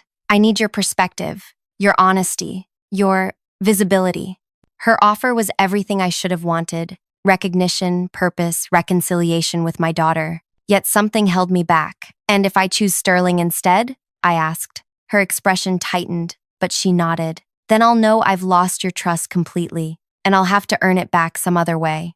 After she left, I sat awake all night, weighing options, examining motivations, considering the path that would bring not just personal benefit, but actual change. By morning, I had made my decision. I called Wade first, then the chairman, declining both offers. Finally, I called my daughter. I'm not taking either position, I told her. Mom, instead, I've accepted a different opportunity. I took a deep breath. Sterling has agreed to fund a new independent organization, the Visibility Initiative. We'll audit companies for ethical labor practices and provide certification that consumers and investors can trust. You're creating a watchdog organization? Petra sounded surprised. Yes, and your company will be our first audit subject. Silence stretched between us. Then, quietly, when do you start? Next week. Our team will need complete access to your company records, policies, and staff at all levels. You'll have it, she promised. Complete transparency. Good. Because here's what you should know, Petra. I'm going to be fair but absolutely uncompromising. If your proposed changes are genuine, we'll certify them. If they're window dressing, we'll expose that. I understand. And one more thing, I added. The initiative's first published report will include my full story: how your CEO mother worked as a night janitor in your building for 2 years while you denied raises to cleaning staff, how I emptied your trash while you claimed self-made success. Her sharp intake of breath told me she understood the implications. Such a story would follow her career forever, changing how every colleague, employee, and business partner saw her. That's your revenge? She asked finally. No, I said gently. That's accountability. My revenge is living visibly, speaking truth, creating change, and never again allowing myself or others to be overlooked. My revenge is making it impossible for executives like you to pretend the people who clean your offices don't matter. And us? Her voice was small. What happens to us? To our relationship? That depends on you, I said honestly. On whether you can truly see me, not as an extension of yourself or an embarrassment to your image, but as a whole person with value beyond what I sacrificed for you. I want to, she whispered. I want to see you, Mom. Then start by seeing everyone. The cleaning staff, the security guards, the maintenance workers. See them as people whose lives have the same inherent worth as yours. That's the first step. 2 months later, the Visibility Initiative published its first report. Petra's company received conditional certification, acknowledging significant policy improvements while identifying areas still requiring change. The report included my full story, which was picked up by national news outlets and sparked conversations about invisible labor across the country. Sterling's acquisition offer proceeded, but as a partnership rather than a takeover, with Petra remaining in leadership under a new structure that included worker representatives on the board. As for my daughter and me, we're rebuilding slowly. We meet for coffee every week, not in restaurants where she can maintain appearances, but in my new apartment where reality can't be hidden. Sometimes we talk about the company, sometimes about the past, sometimes we just sit in silence, learning to see each other clearly. My revenge wasn't dramatic or destructive. It was simply refusing to remain invisible. To my daughter, to the corporate world, and most importantly, to myself. In making myself seen, I created space for others to be seen as well. The greatest revenge against a world that tries to erase you isn't erasure in return. It's to shine so brightly that no one can look away. To force recognition, not just of your pain, but of your power, to transform it into purpose. If this story resonated with you, maybe you've felt invisible too, at work, in your family, or somewhere else in your life. Remember that your value doesn't depend on others seeing it, but your voice matters. Your experience matters. Share in the comments a time when you stood up and made yourself visible. Like this video if you believe everyone deserves dignity, regardless of their job title. And subscribe for more stories about finding strength in unexpected places. Remember, sometimes the most powerful thing you can do isn't getting revenge. It's simply refusing to disappear. Clear your desk now. You're done. You're fired. Consider this your public termination. The words crashed through my headphones as 50,000 viewers watched my humiliation unfold in real time. Preston's face filled my monitor, his perfectly whitened teeth gleaming as he barely contained his satisfaction. Your ideas have become stale. Your contributions, minimal. The company needs innovation, not recycled concepts from someone who peaked years ago. My hands trembled beneath my desk where the camera couldn't capture them. 6 years of dedication reduced to a public execution. The chat sidebar exploded with reactions, some expressing shock, others gleeful at witnessing corporate drama unfold live. Security will escort you out. Your access codes are already deactivated. I've taken the liberty of having HR prepare your final paycheck. He glanced at his watch. You have 30 minutes. Anything left behind becomes company property. I stared into the unblinking eye of my webcam, aware that my expression was being broadcast to employees across 4 continents, to investors, clients, and industry peers. Inside, I was shattering. Outside, I remained statue still. Any final words, Avery? Preston asked, his voice dripping with mock generosity. The silence stretched as 50,000 people waited for my response. I removed my company lanyard slowly, deliberately, placed it on my desk where the camera could capture the gesture. Thank you for the opportunity, I said, my voice steadier than my insides. I wish the company continued success. Preston's smile faltered slightly. He'd expected tears, begging, a meltdown to cement my humiliation and justify his actions. I denied him that satisfaction, even as my world collapsed. The live stream ended abruptly. My screen went black, then flashed to the company logo. Within seconds, my computer access terminated mid-breath. Little did Preston know, this wasn't the end of our story. It was merely the first chapter. If you're invested in this journey already, take a second to like this video and subscribe. Trust me, what happens next will change how you think about workplace justice forever. Drop a comment with your worst boss experience. I read every single one. My name is Avery Kincaid, and until 43 minutes ago, I was the head of product development at Rise Tech. My journey there began 6 years earlier when I answered an online job posting seeking a visionary developer with entrepreneurial spirit. Back then, I was 28, armed with 2 patents and an unfinished MBA. My previous startup had collapsed when my business partner vanished with our seed money. I needed stability but couldn't bear the thought of becoming another corporate drone. Rise Tech was struggling then, a mid-sized tech company with outdated products and declining market share. During my interview, Preston spoke passionately about disruption and innovation, his hands animated as he described his vision. I believed him, believed in him. We need someone who can think beyond conventions, he'd said, leaning forward in his chair. Someone willing to break things to make them better. My first creation for Rise Tech was CloudBridge, a communication platform that increased client retention by 70% within 8 months. My second innovation doubled our user base. By my 3rd year, I had built a team of 14 brilliant developers who executed my increasingly ambitious visions. Preston showcased me at investor meetings, industry conferences, and client presentations. My secret weapon, he called me, his hand always finding its way to my shoulder. I pretended not to notice how his touch lingered, how his eyes tracked me across rooms.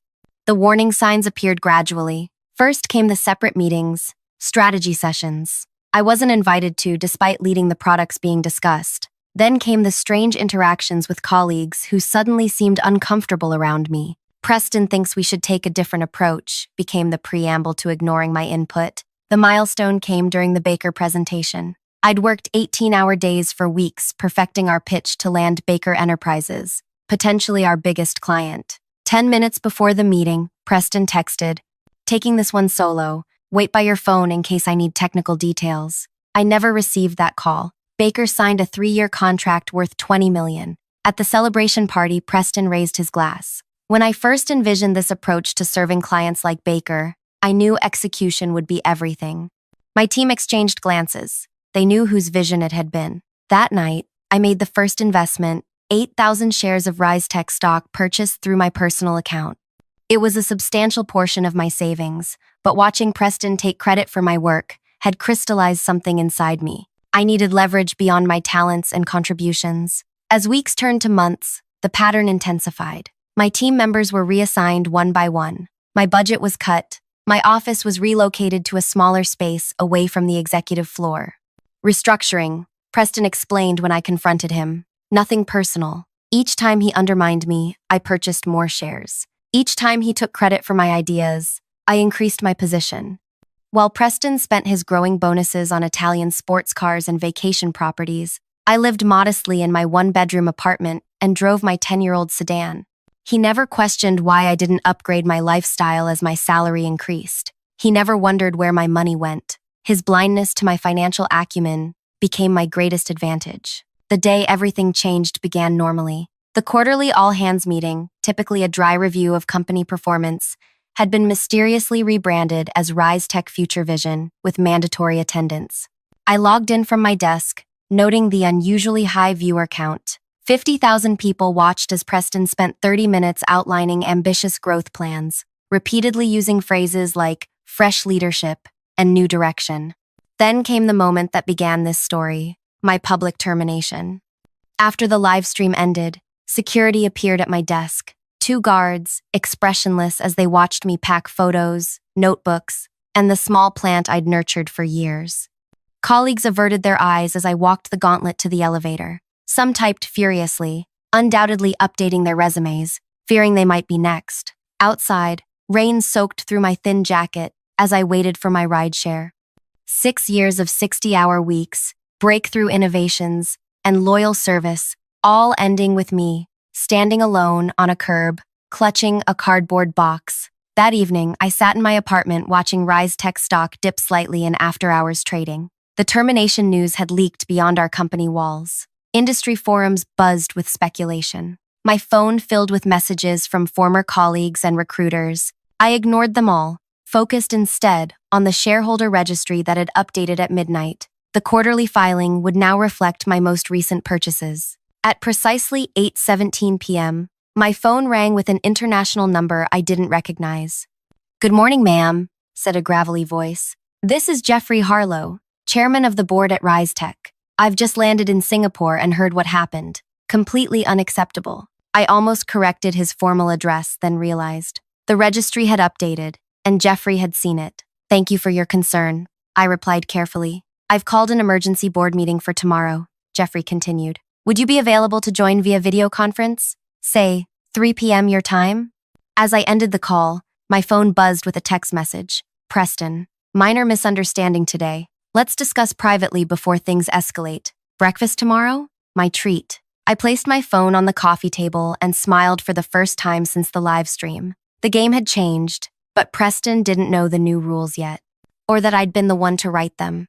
I didn't respond to Preston's text. The man who had publicly humiliated me hours earlier didn't deserve my courtesy. Instead, I spent the night preparing for the board meeting, organizing financial reports and product development timelines that highlighted the disconnect between Preston's leadership claims and actual company performance.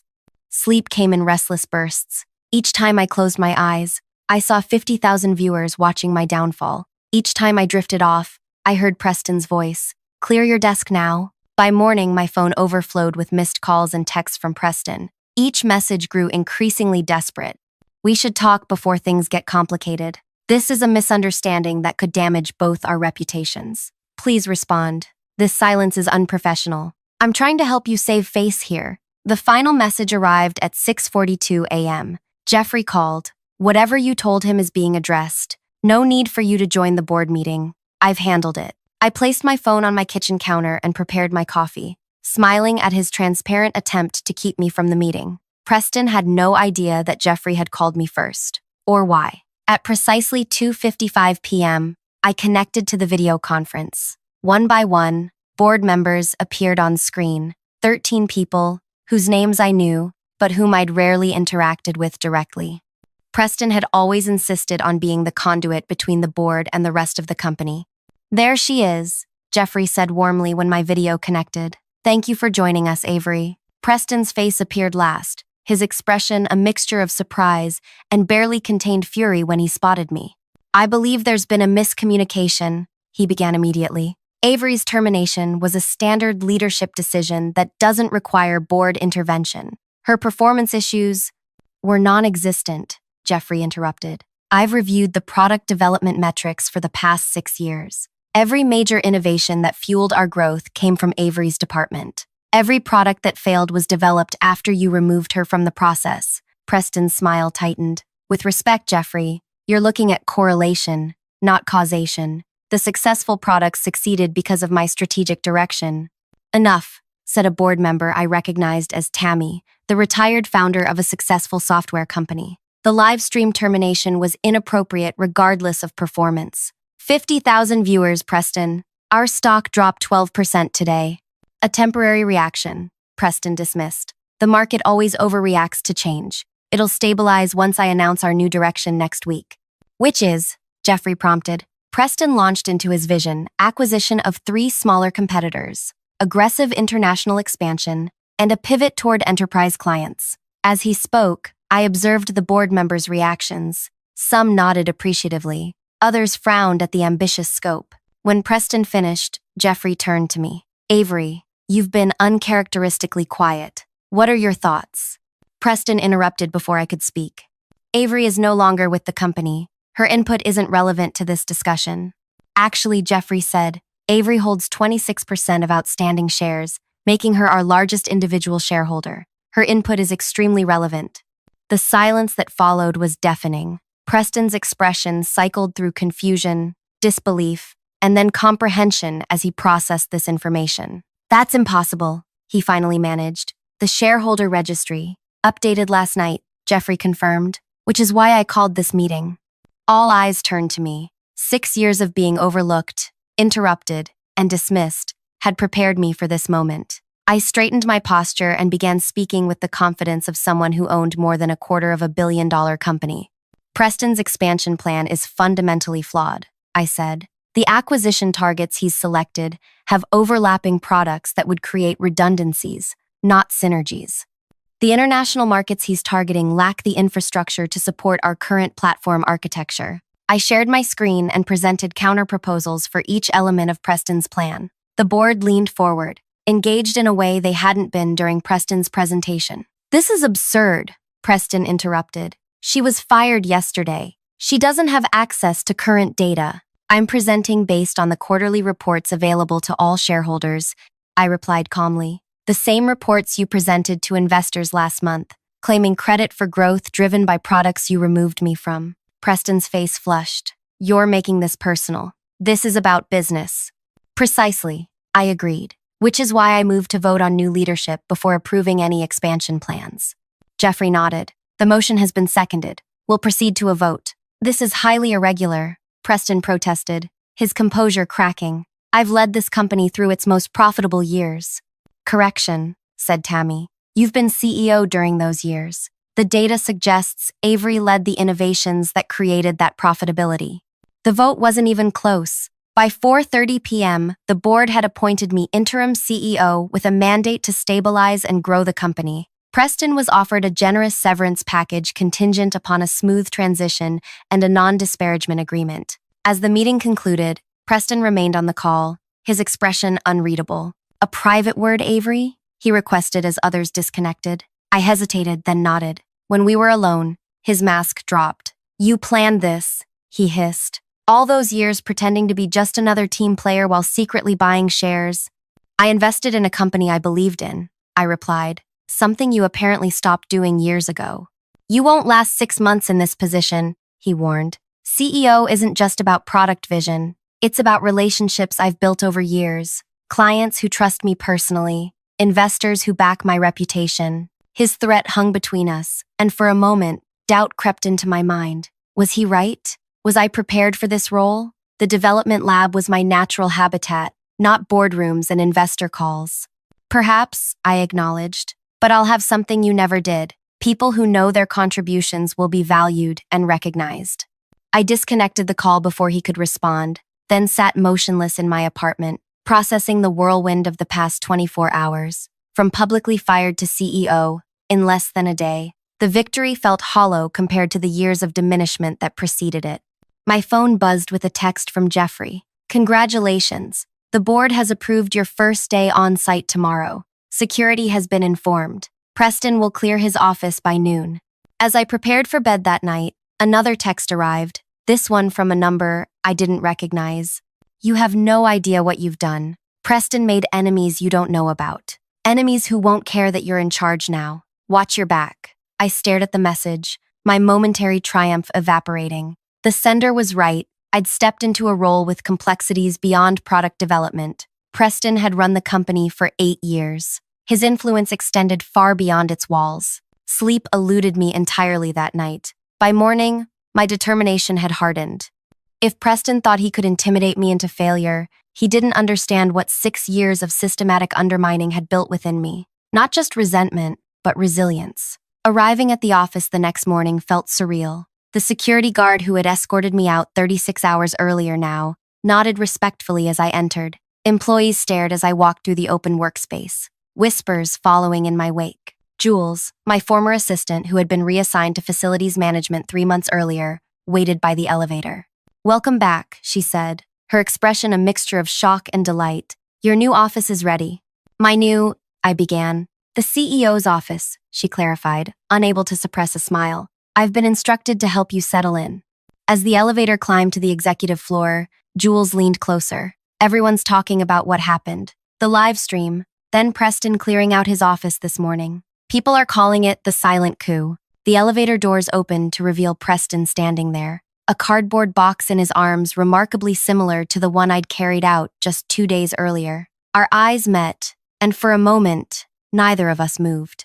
Congratulations on your promotion, he said, his voice artificially pleasant as 2 board members emerged from a nearby conference room. I'm sure you'll bring your unique perspective to the role. I nodded, stepping aside to let him enter the elevator. As the doors began to close, he added, just remember, every CEO serves at the pleasure of the board, and boards can be persuaded.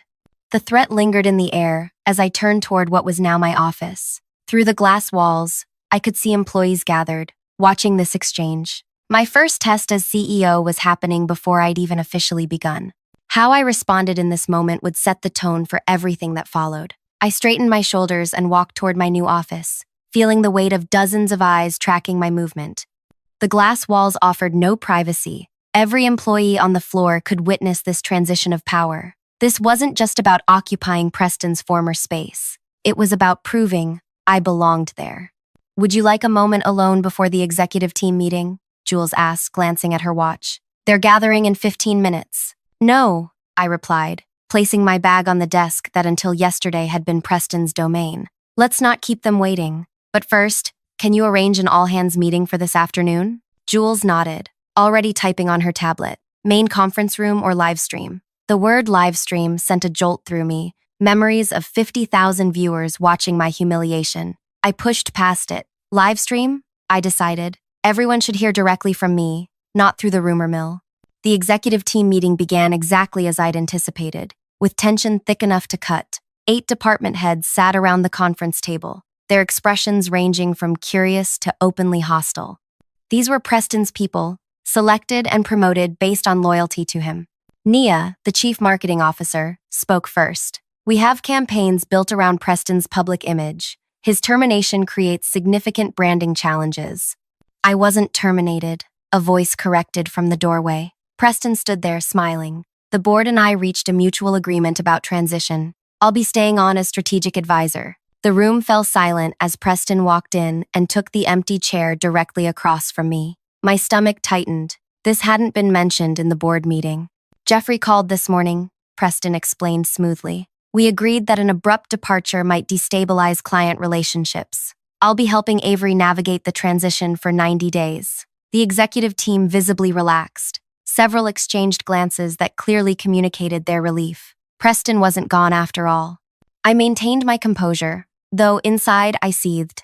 This was a power play. Jeffrey making this arrangement without consulting me first undermined my authority from day one. How thoughtful, I said, matching Preston's false pleasantness. Though as interim CEO, I should have been included in that conversation. It was early in Singapore, Preston replied. Jeffrey didn't want to wake you. We can discuss the details privately after this meeting. For the next hour, Preston dominated the conversation, interrupting whenever I spoke and referring to ongoing projects as his initiatives. The executive team directed their questions to him, not me. By meeting's end, it was clear they still viewed him as the true authority. As the team filed out, Preston remained seated. Quite a learning curve, isn't it? He said once we were alone. CEO is a different game than product development. What are you doing, Preston? Exactly what Jeffrey asked, ensuring a smooth transition. His smile didn't reach his eyes. The board is concerned about market stability. Clients are nervous. My continued presence reassures them. For 90 days, I emphasized. Initially, he agreed, though Jeffrey mentioned possibly extending if things go well. The implication was clear. Preston intended to use these 90 days to undermine me and reclaim his position. The strategic advisor role was his foothold. I have an all-hands meeting this afternoon, I said, standing to signal our conversation was over.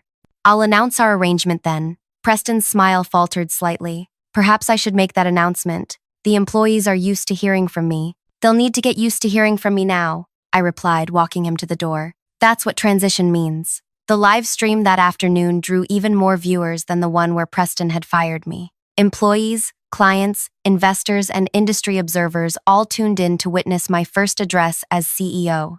I stood before the camera, keenly aware of the parallel to my humiliation 2 days earlier. This time, I controlled the narrative.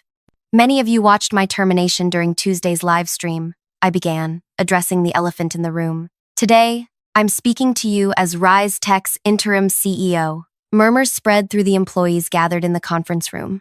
From the corner of my eye, I saw Preston enter and stand against the back wall, arms crossed. Business is unpredictable, I continued. But one thing remains constant. Innovation drives growth. For 6 years, I've led the teams that created our most successful products. As CEO, my priority is accelerating that innovation while recognizing the contributions of every person who makes it possible. I outlined my vision for the company, not Preston's flawed expansion plan, but a strategy built on our core strengths. As I spoke, I watched the employees' expressions shift from skepticism to cautious interest. Finally, I want to address the leadership transition. Preston will remain with us for 90 days as strategic advisor to ensure continuity with key clients.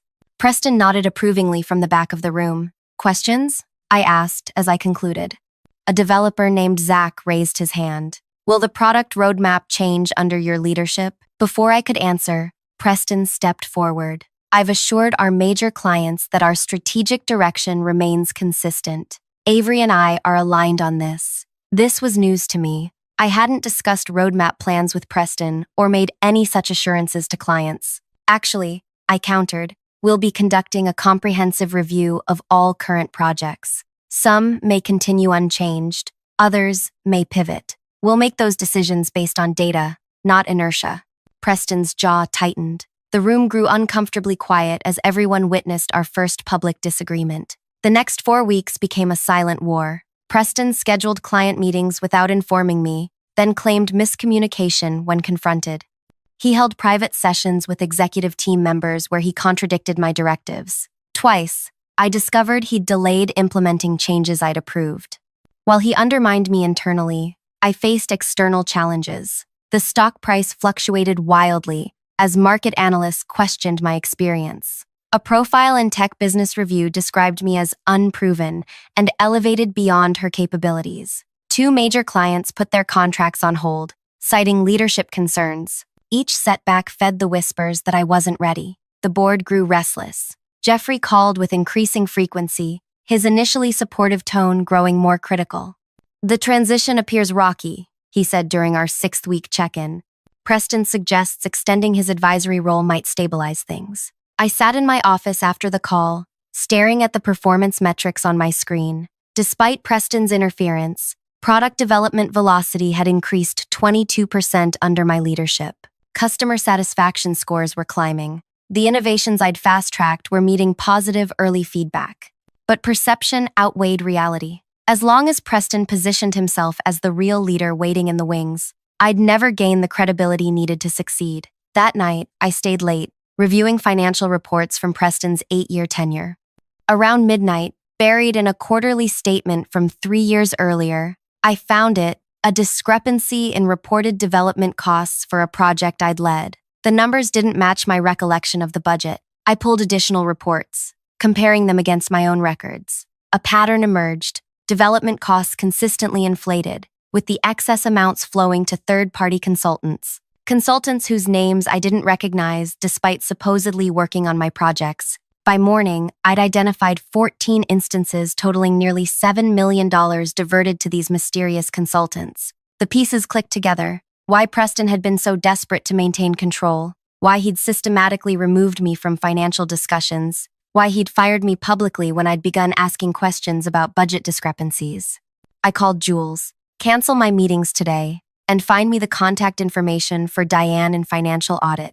The next 2 weeks passed in careful, quiet investigation. Diane provided access to payment records without alerting Preston. I worked nights and weekends, tracing the flow of funds through a maze of consultancies. Each discovery built a stronger case, but I needed absolute certainty before making my move.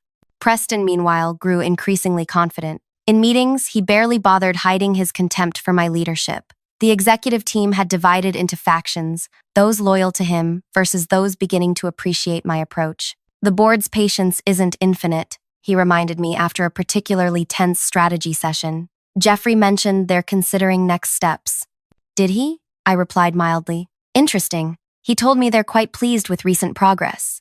Preston's smile faltered. "Well, we interpret things differently." "Apparently so," I agreed. "Much like how we interpret company funds differently." His expression froze. For just a moment, uncertainty flashed in his eyes before he recovered. "Running a company is complex," he said dismissively, "but the board meeting next week will clarify everything." The annual shareholder meeting arrived on exactly day 87 of Preston's 90-day advisory period. Board members, major investors, and executive leadership gathered in the main conference room. Preston sat near Jeffrey, leaning close and speaking quietly as I entered. "Good morning." I greeted everyone, taking my place at the head of the table. "Before we begin our formal agenda, I'd like to address the elephant in the room: my leadership during this transition period." Preston smiled indulgently. Jeffrey looked uncomfortable. "The past 12 weeks have been challenging," I continued, "but revealing. They've confirmed what I suspected during my years as head of product development, that RiseTech's potential has been artificially constrained." I distributed folders to each person at the table. These documents outline systematic financial irregularities spanning the past 5 years. Specifically, the diversion of $7.4 million to shell consultancies that provided no actual services to RiseTech. The room went deadly silent. Preston's face drained of color. "These consultancies," I continued, opening my own folder, "share a common thread. All were registered to individuals with connections to Preston: his brother-in-law, his college roommate, his personal financial advisor." Jeffrey opened his folder, scanning the contents with growing alarm. "These are serious allegations." "Not allegations," I corrected. "Facts. The forensic accounting team confirmed everything yesterday. The funds were disguised as development costs for projects I supposedly led, which is why I never questioned them until now." Preston knew I'd have noticed the discrepancies if I'd seen the complete financial picture, which is why he systematically removed me from financial discussions. Preston stood abruptly. "This is a calculated attempt to secure her position. These so-called consultancies provided valuable strategic services, such as," I prompted, "market research, competitive analysis, things beyond your technical understanding," he snapped, his composure cracking. "Interesting," I replied, "because when we contacted these consultancies, we discovered their offices don't exist. Their phone numbers connect to voicemail boxes. Their websites were created the same days they received their first payments." The board members exchanged alarmed glances. 2 investors began whispering urgently. "Furthermore," I continued, "the timing of my public termination coincides precisely with when I began questioning budget discrepancies in my department. Preston didn't fire me because my ideas were stale. He fired me because I was getting too close to his scheme." Jeffrey turned to Preston. "Is this true?" Preston's face had gone from pale to flushed. "This is absurd. She's manipulating financial data she doesn't understand to secure her position. Actually, said Diane from Financial Audit, who I'd invited to join us, Ms. Kincaid's analysis is correct. We've verified every detail independently. What followed was the most satisfying 30 minutes of my career. Preston's carefully constructed facade crumbled as board members peppered him with increasingly direct questions. His explanations grew more contradictory, his denials more desperate. By meeting's end, Preston was escorted from the building, not by security, but by two serious-looking individuals from the Financial Crimes Division of the District Attorney's Office. As the room cleared, Jeffrey approached me. I owe you an apology, Avery. We should have looked more closely at the financial reports. You trusted your CEO, I replied. As did I. For too long. The interim title is being removed, effective immediately, he said. The board unanimously agrees. Rise Tech needs your leadership permanently. Later that afternoon, I stood before yet another live stream. This time, 60,000 viewers watched as I addressed the company as its official CEO. Today marks a new chapter for Rise Tech, I began. One built on transparency, integrity, and recognition of every contribution that moves us forward. No one person builds a successful company. It takes all of us, working with mutual respect and shared purpose. As I outlined my vision for our future, comments flooded the chat sidebar, employees expressing relief, excitement, and renewed commitment. The Rise Tech stock price, displayed on monitors throughout the building, began climbing steadily upward. Sometimes the sweetest revenge isn't about destruction. It's about building something better from the ashes of what tried to destroy you. Preston hadn't just lost his job, he'd lost the narrative. History wouldn't remember him as the visionary who built Rise Tech. It would remember him as the fraud who nearly destroyed it. And me? I'd be remembered as the woman who saved it. If this story resonated with you, hit that like button and subscribe for more tales of justice in unexpected places. Have you ever been underestimated only to prove everyone wrong? Share your experience in the comments. I read every one. Remember, sometimes success is the best response to those who doubt your worth. Anyone could do what you do, Iris announced, pointing at my display boards at the office party. Your projects are child's play. The music seemed to fade as conversations halted around us. 20 colleagues turned toward our corner, including Ambrose, the visiting executive director, who would determine our team's promotions next quarter. 6 months here, Iris continued, wine sloshing dangerously close to the rim of her glass. And all you've produced is basic work that wouldn't challenge a newcomer. Look at these designs, minimalist to the point of emptiness. My heartbeat thundered in my ears as industry professionals watched me being professionally dismantled. Iris had timed her attack perfectly, right after I'd presented my concept designs for the governor's cultural initiative. Instead of retreating, I reached for my canvas portfolio beside the display. With steady hands betraying none of my inner turmoil, I extracted a single document and offered it to her. You might find this relevant to your critique, I said. Iris took it with an exaggerated sigh, clearly expecting some inconsequential certificate. I watched her eyes scan the page, then widen. The smugness evaporated from her expression. This can't be, she whispered, voice suddenly thin. Ambrose, noticing the shift in her demeanor, approached our display. May I? He asked, extending his hand for the document. As he read, his expression transformed from polite interest to genuine astonishment. You apprenticed with Lawrence? For 3 consecutive years? In his private studio? The room grew so quiet I could hear ice melting in abandoned drinks. Lawrence, the visionary whose principles had redefined our entire industry, whose waitlist for mentorship spanned decades. Yes, I said simply. That revelation marked only the beginning of a complex professional chess game that would unfold over the coming months. One where appearances, assumptions, and artistic philosophy would collide in ways no one at that party could have anticipated. I had deliberately joined this team without revealing my background. Fresh from an immersive apprenticeship with Lawrence, whose philosophy centered on elegant simplicity that appeared effortless but required masterful restraint, I wanted my work evaluated on its intrinsic qualities rather than my connection to greatness. If you've ever had your work underestimated or discovered someone had hidden depths you never suspected, you'll understand what comes next. Like this video, if you've been in a situation where you had to decide between defending yourself immediately or playing the long game. I'd love to hear your thoughts in the comments. My name is Melody Alaris. Before joining Iris's team at the Cultural Design Collaborative, I'd spent 3 transformative years in Lawrence's secluded upstate workshop, one of only 6 apprentices he'd accepted in the past decade. Under his guidance, I'd learned that true mastery often appears deceptively simple to untrained observers. Refinement looks like restraint to those who don't understand the discipline required, he would say while guiding my hand to eliminate unnecessary elements from a design. Excellence isn't adding more, it's knowing precisely what to remove. This philosophy shaped everything I created. Clean lines, purposeful negative space, intuitive functionality that seemed obvious only after someone with vision revealed it. My work appeared straightforward because I'd eliminated everything that didn't serve the core purpose. Iris represented the opposite approach. She had arrived 8 months before me, trailing degrees from prestigious design programs and a portfolio bursting with complex concepts. Her presentations dazzled with layers of symbolism and elaborate justifications. She commanded attention in meetings by making straightforward problems sound impossibly intricate, then offering complicated solutions that initially impressed leadership but often created implementation challenges down the line. During my first month, we maintained a professional distance. By the second month, she began interrupting my presentations with clarifying questions, designed to highlight what she perceived as gaps in my thinking. By the third month, she had positioned herself as my unofficial supervisor despite our equal standing on the organizational chart. "That's an interesting approach, Melody," she would say during team reviews, her tone suggesting she was being generous. "Perhaps a bit elementary for this particular client,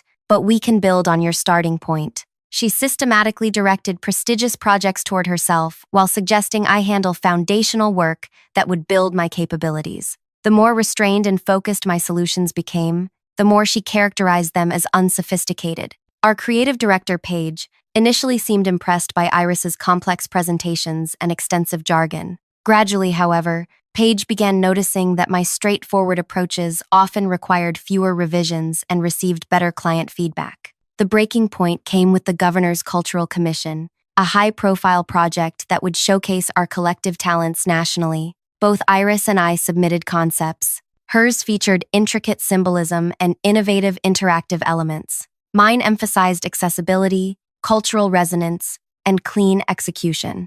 The selection committee, including representatives from the governor's office, chose her vision after an impressive presentation where she spoke eloquently about multi-layered engagement dynamics and progressive cultural symbolism. 3 weeks before the deadline, problems emerged. Her elaborate framework began faltering under practical constraints. Technical requirements clashed with aesthetic elements. Budgetary limitations threatened key components. Deadlines slipped as implementations proved more complicated than anticipated. Emergency meetings multiplied. The governor's office sent increasingly concerned emails. Paige finally called the team together one evening after hours, desperation evident in her expression. "Does anyone have ideas for salvaging this situation?" she asked. I hesitated, knowing my next words would escalate tensions with Iris. "I would need to start fresh," I offered. "My approach would be different." "Simpler?" Paige asked, hope flickering in her eyes. "Yes, but it would work." "You can't possibly rebuild this entire campaign in 3 weeks," Iris objected, voice rising. "It took me months to develop these concepts. I can deliver it in 16 days, I said. Paige looked between us, then at her laptop displaying the latest concerned email from the governor's office. "Do it," she told me. For 16 consecutive days, I rebuilt the project from its foundation. I slept at the studio, worked through meals, and revisited every principle Lawrence had instilled in me. When unveiled, the solution appeared so natural and appropriate that it seemed inevitable, as though any skilled designer might have created it. The governor's office was delighted. Our agency received praise in regional media. Photos from the campaign launch event showed smiling officials and engaged citizens. "A lucky save," Iris muttered during the celebration reception. Though honestly, what you did was elementary. Anyone could have simplified things that way, if given permission to discard all my innovative elements. That led to her public dismissal of my abilities at the anniversary party, where regional creative leaders had gathered, the moment where she declared my work child's play in front of everyone who mattered in our industry. The recommendation letter that Ambrose read changed everything. Signed by Lawrence himself, it detailed not just my technical abilities but my philosophical approach to design, the same approach that made my work appear deceptively simple to observers like Iris. Why didn't you mention this connection earlier? Ambrose asked me later that evening, after the party had mostly dispersed. I wanted my work judged by its quality, not my teacher's name, I replied. He nodded slowly, studying me with new interest, a rare perspective in our industry. 2 days later, I received an email requesting my presence at headquarters the following week. No details, just a calendar invitation with Ambrose's name and 3 other senior directors I recognized from industry publications. Iris cornered me in the supply room that afternoon, her expression tight. I got called to headquarters too, she said, arms crossed. Same meeting. What did you tell Ambrose about me? Nothing, I answered truthfully. No one gets summoned like this without reason, she insisted, stepping closer. This is about your connection to Lawrence, isn't it? You're leveraging it now that everyone knows. The meeting could be about anything, I said, sidestepping to leave. She blocked my path. Listen carefully, Melody. I've worked 5 years to reach this position. 5 years of advanced education and networking and perfect execution. I won't let someone waltz in with a famous reference letter and undo everything I've built. Her eyes narrowed as she delivered her final warning. If you try to damage my career with whatever game you're playing, I promise I'll ensure we both go down. I've documented every interaction we've had since you arrived. Every email, every suggestion you rejected, every time you undermined my direction. I stared at her, genuinely surprised. I've never tried to undermine you, Iris. She laughed, the sound sharp enough to cut. Of course you'd say that.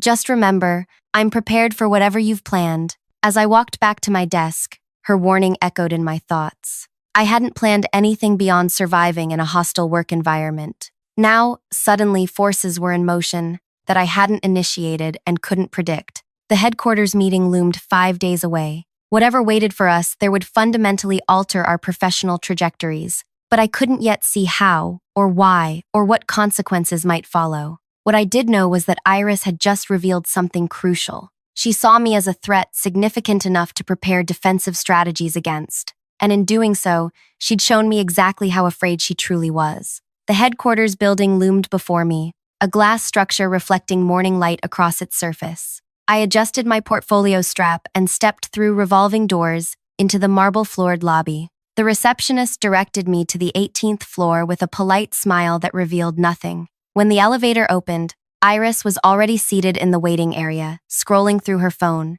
She wore a structured dress in deep burgundy, her power color, as she once mentioned during a team lunch. Her gaze flicked up briefly, assessing my simple gray wrap dress before returning to her screen without acknowledgement. 10 minutes later, Ambrose's assistant ushered us into a conference room where 4 people waited. Ambrose, 2 senior directors I recognized from the website, and a woman I didn't know who wore an elegantly tailored pantsuit. Thank you both for coming, Ambrose began after introductions. We've been evaluating regional teams for our organizational restructuring, and your office has yielded interesting observations. The unknown woman, Vera, head of talent development, opened a folder, particularly regarding project approaches and outcomes. We've reviewed your governor's commission extensively. My pulse quickened. Beside me, Iris straightened imperceptibly. 2 very different methodologies, Vera continued, with 2 very different results. Iris, your initial proposal was ambitious and multi-layered.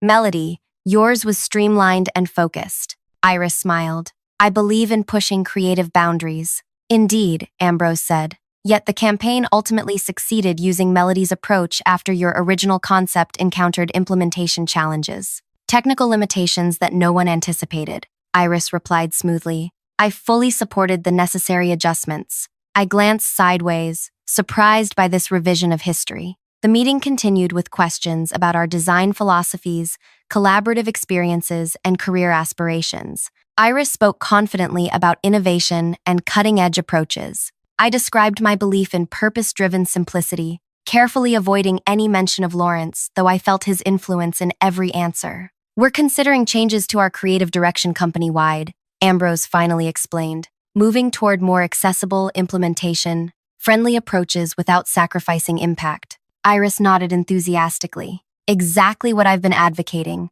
My latest projects demonstrate how complexity can be made accessible through proper scaffolding. Vera's expression remained neutral. We'll be making organizational adjustments to support this shift. Some teams will be consolidated. New leadership opportunities will emerge. As the meeting concluded, Ambrose shook our hands.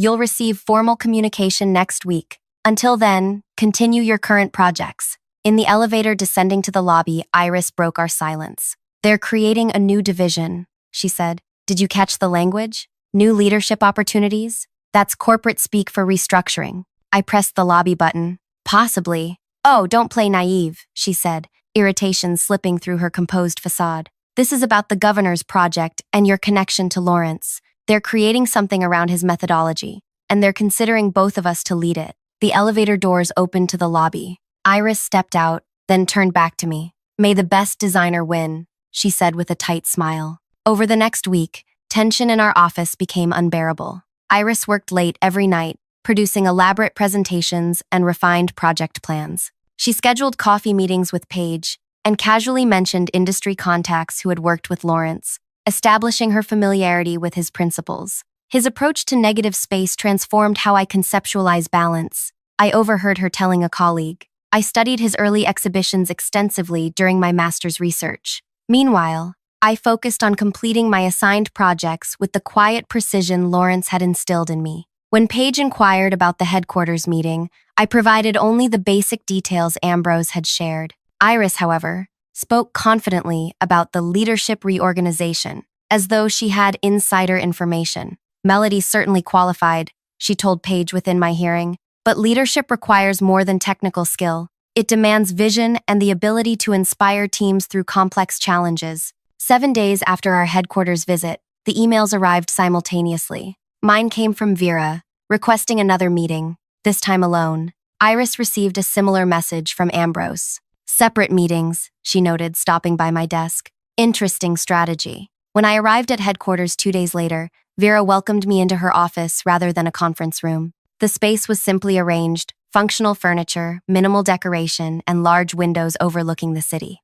Your work history fascinates me, she began after I declined coffee. 3 years with Lawrence, yet you didn't leverage that connection when joining us. I wanted to prove myself independently, I explained. Even when Iris began undermining you, I hesitated, surprised by her directness. Office dynamics are complicated. They are, she agreed, which makes your restraint all the more interesting. Most people in your position would have played that card immediately. She studied me, then continued. We're creating a new division, focused on accessible design excellence, the principles Lawrence championed, but applied across all our services. Ambrose believes you would be ideal to develop this division. My breath caught. That's a significant opportunity. It is, and not without challenges.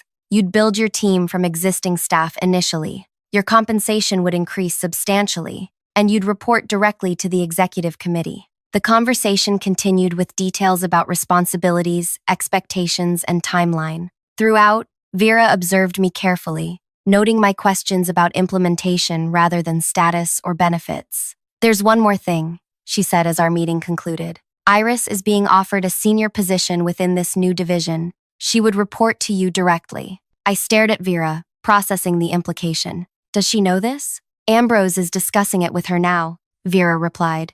Her technical skills are valuable, but her approach needs guidance. As I left headquarters, my phone chimed with a message from Paige. Iris just called requesting immediate leave. Everything okay? I responded that I had no information and continued my commute, mind racing with possibilities. The next morning, Iris's desk remained empty. Paige confirmed she had taken 2 personal days. When she returned on Thursday, something had changed. The confident swagger was gone, replaced by a controlled formality. She spoke only when necessary during our team meeting and volunteered for none of the new projects Paige introduced. After everyone dispersed, she approached my desk. Congratulations on your promotion, she said, voice deliberately neutral. Thank you, I replied. I look forward to working together in the new structure. Her smile didn't reach her eyes. Of course, I've already begun adapting my current projects to better align with the simplified approach the executives favor. Later that afternoon, an email from Ambrose arrived with official confirmation of my new role and a timeline for announcement and transition.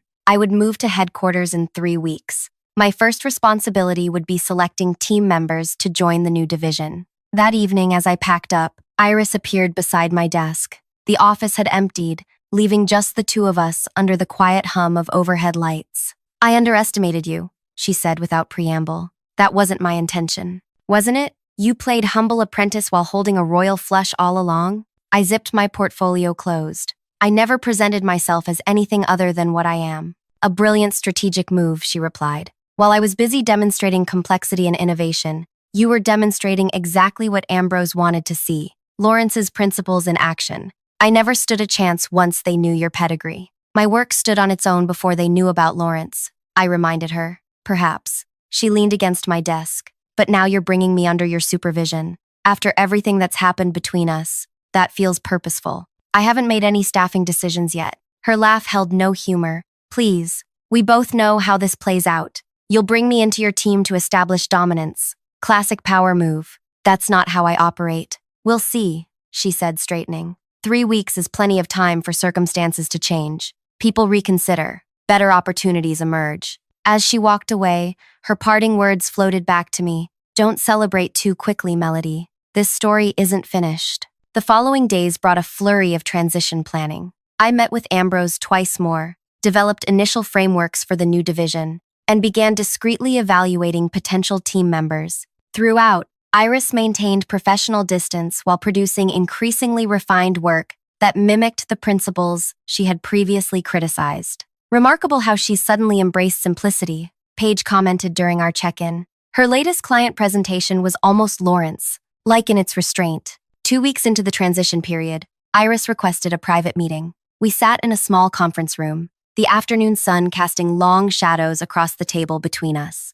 I've been reflecting on our professional relationship, she began. My behavior was often competitive. I felt threatened by your approach. I nodded, waiting. Your promotion is well-deserved, she continued. And I want you to know that despite our past conflicts, I'm committed to supporting your vision for the new division. The sincerity in her voice seemed genuine. For the first time since joining the team, I saw vulnerability beneath her polished exterior. I appreciate that, Iris. I hope you'll consider bringing me into your team, she said. I can offer valuable perspective, and I've spent the past 2 weeks studying Lawrence's methodology more deeply. His philosophy is more nuanced than I initially recognized. As our meeting ended, she offered her hand. No hard feelings? I shook it, noting the perfect firmness of her grip. None. That night, I received an unexpected call from Lawrence himself, the first since my apprenticeship ended. Melody, his familiar voice resonated through the phone. I hear you're making waves.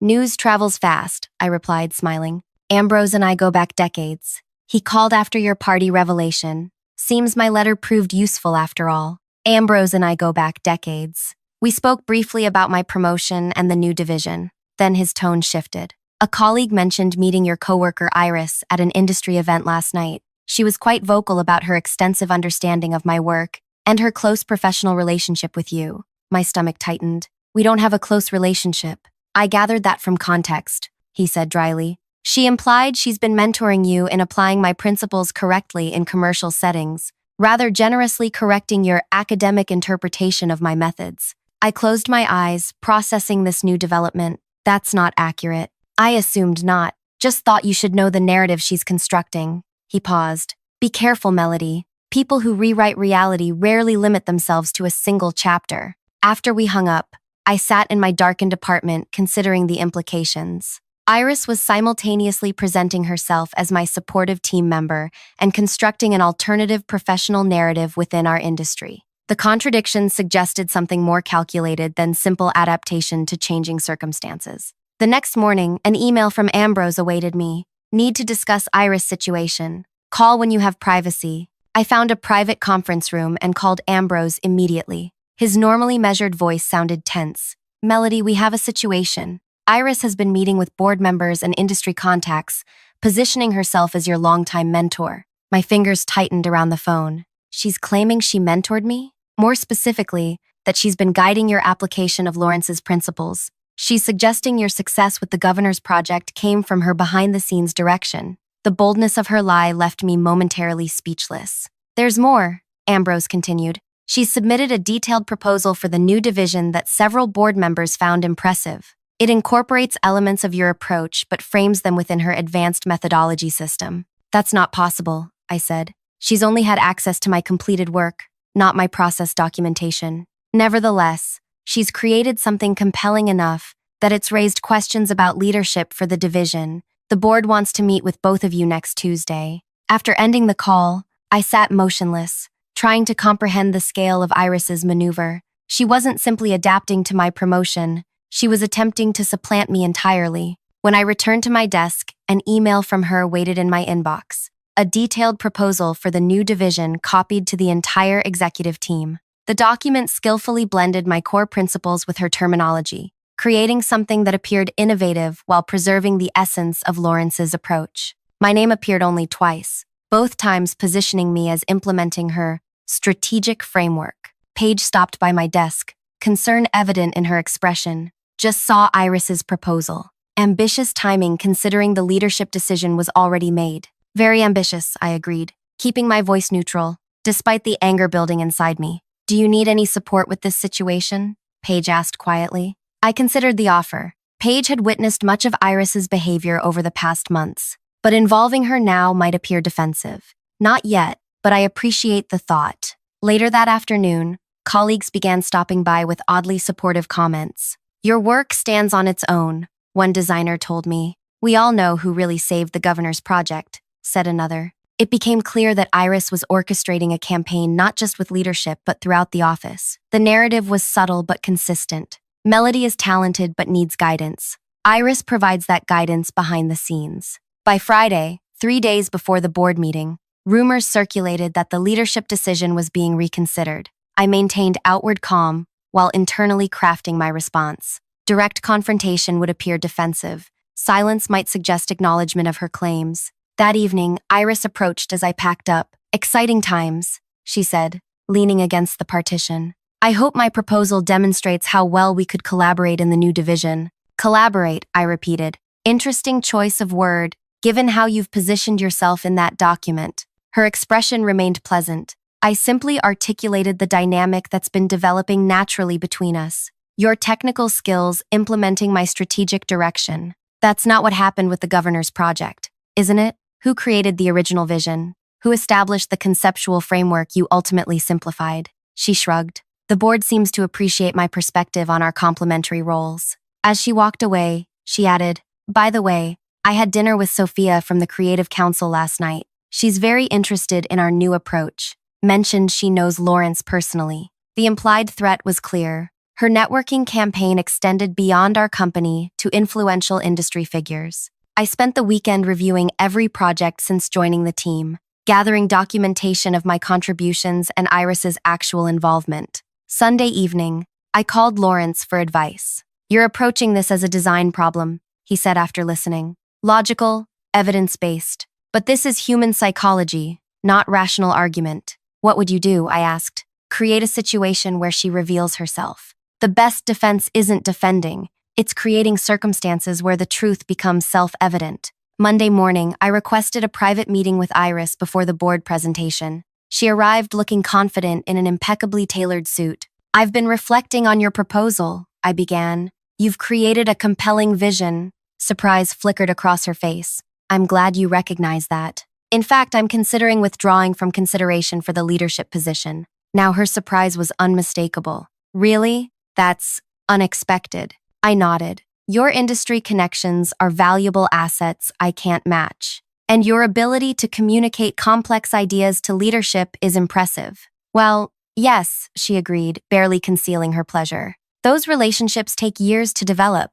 I've drafted an email to Ambrose suggesting a co-leadership model with you as the primary director and me in a supporting role. I'd like your input before sending it. Her eyes widened slightly as I handed her my tablet displaying the draft. She read quickly, a smile spreading across her face. This is very gracious of you, Melody. I think this arrangement would serve the division well. She returned the tablet. I fully support this direction. I thought you might, I said. I'll refine it tonight and send it before our presentation tomorrow. As she left the conference room, her steps were lighter, shoulders relaxed, the posture of someone who believes they've won. That evening, I emailed Ambrose requesting materials for the presentation and specifically mentioned needing the boardroom projection system tested before our meeting. His assistant confirmed everything would be ready. The following morning, I arrived at headquarters an hour early. The boardroom was empty, except for the technical staff ensuring the presentation system functioned properly. I thanked them and spent 45 minutes carefully arranging my materials. By 9:30, The room had filled with board members, executive directors, and several department heads. Iris entered last, nodding confidently to several board members who greeted her by name. Our presentation folders waited at each seat, identical blue portfolios containing our biographical information and qualifications. Ambrose called the meeting to order. We're here to finalize leadership for our new Design Excellence division. Both Melody and Iris have prepared presentations outlining their visions. He nodded to me. Melody, would you begin? I stood, moving to the front of the room. Before I share my vision for the division, I'd like to address some questions about my professional relationship with Iris that may influence your decision. Iris straightened in her chair, eyes narrowing slightly. There have been suggestions that Iris has served as my mentor, guiding my implementation of design principles I learned from Lawrence. To clarify this relationship, I've prepared a brief timeline, and I activated the presentation system. On the screen appeared a simple chart showing my 3 years with Lawrence alongside Iris's employment history.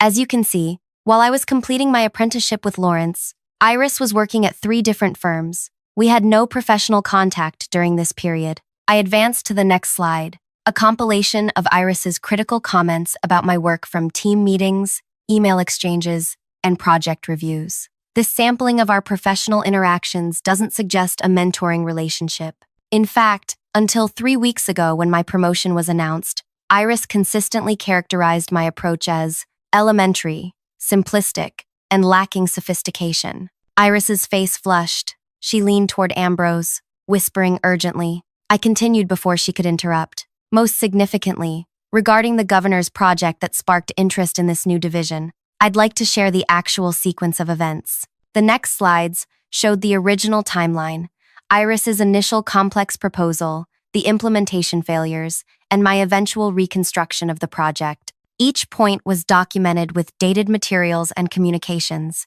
I'm not presenting this information to diminish Iris's contributions, I explained. She's an extremely talented designer with valuable skills. I'm simply clarifying the nature of our working relationship for accurate context. Ambrose nodded. Thank you for this clarification, Melody. Iris, would you like to respond before continuing with your presentation? Iris stood, composure partially recovered. I think Melody's presentation reflects a misunderstanding of informal mentorship.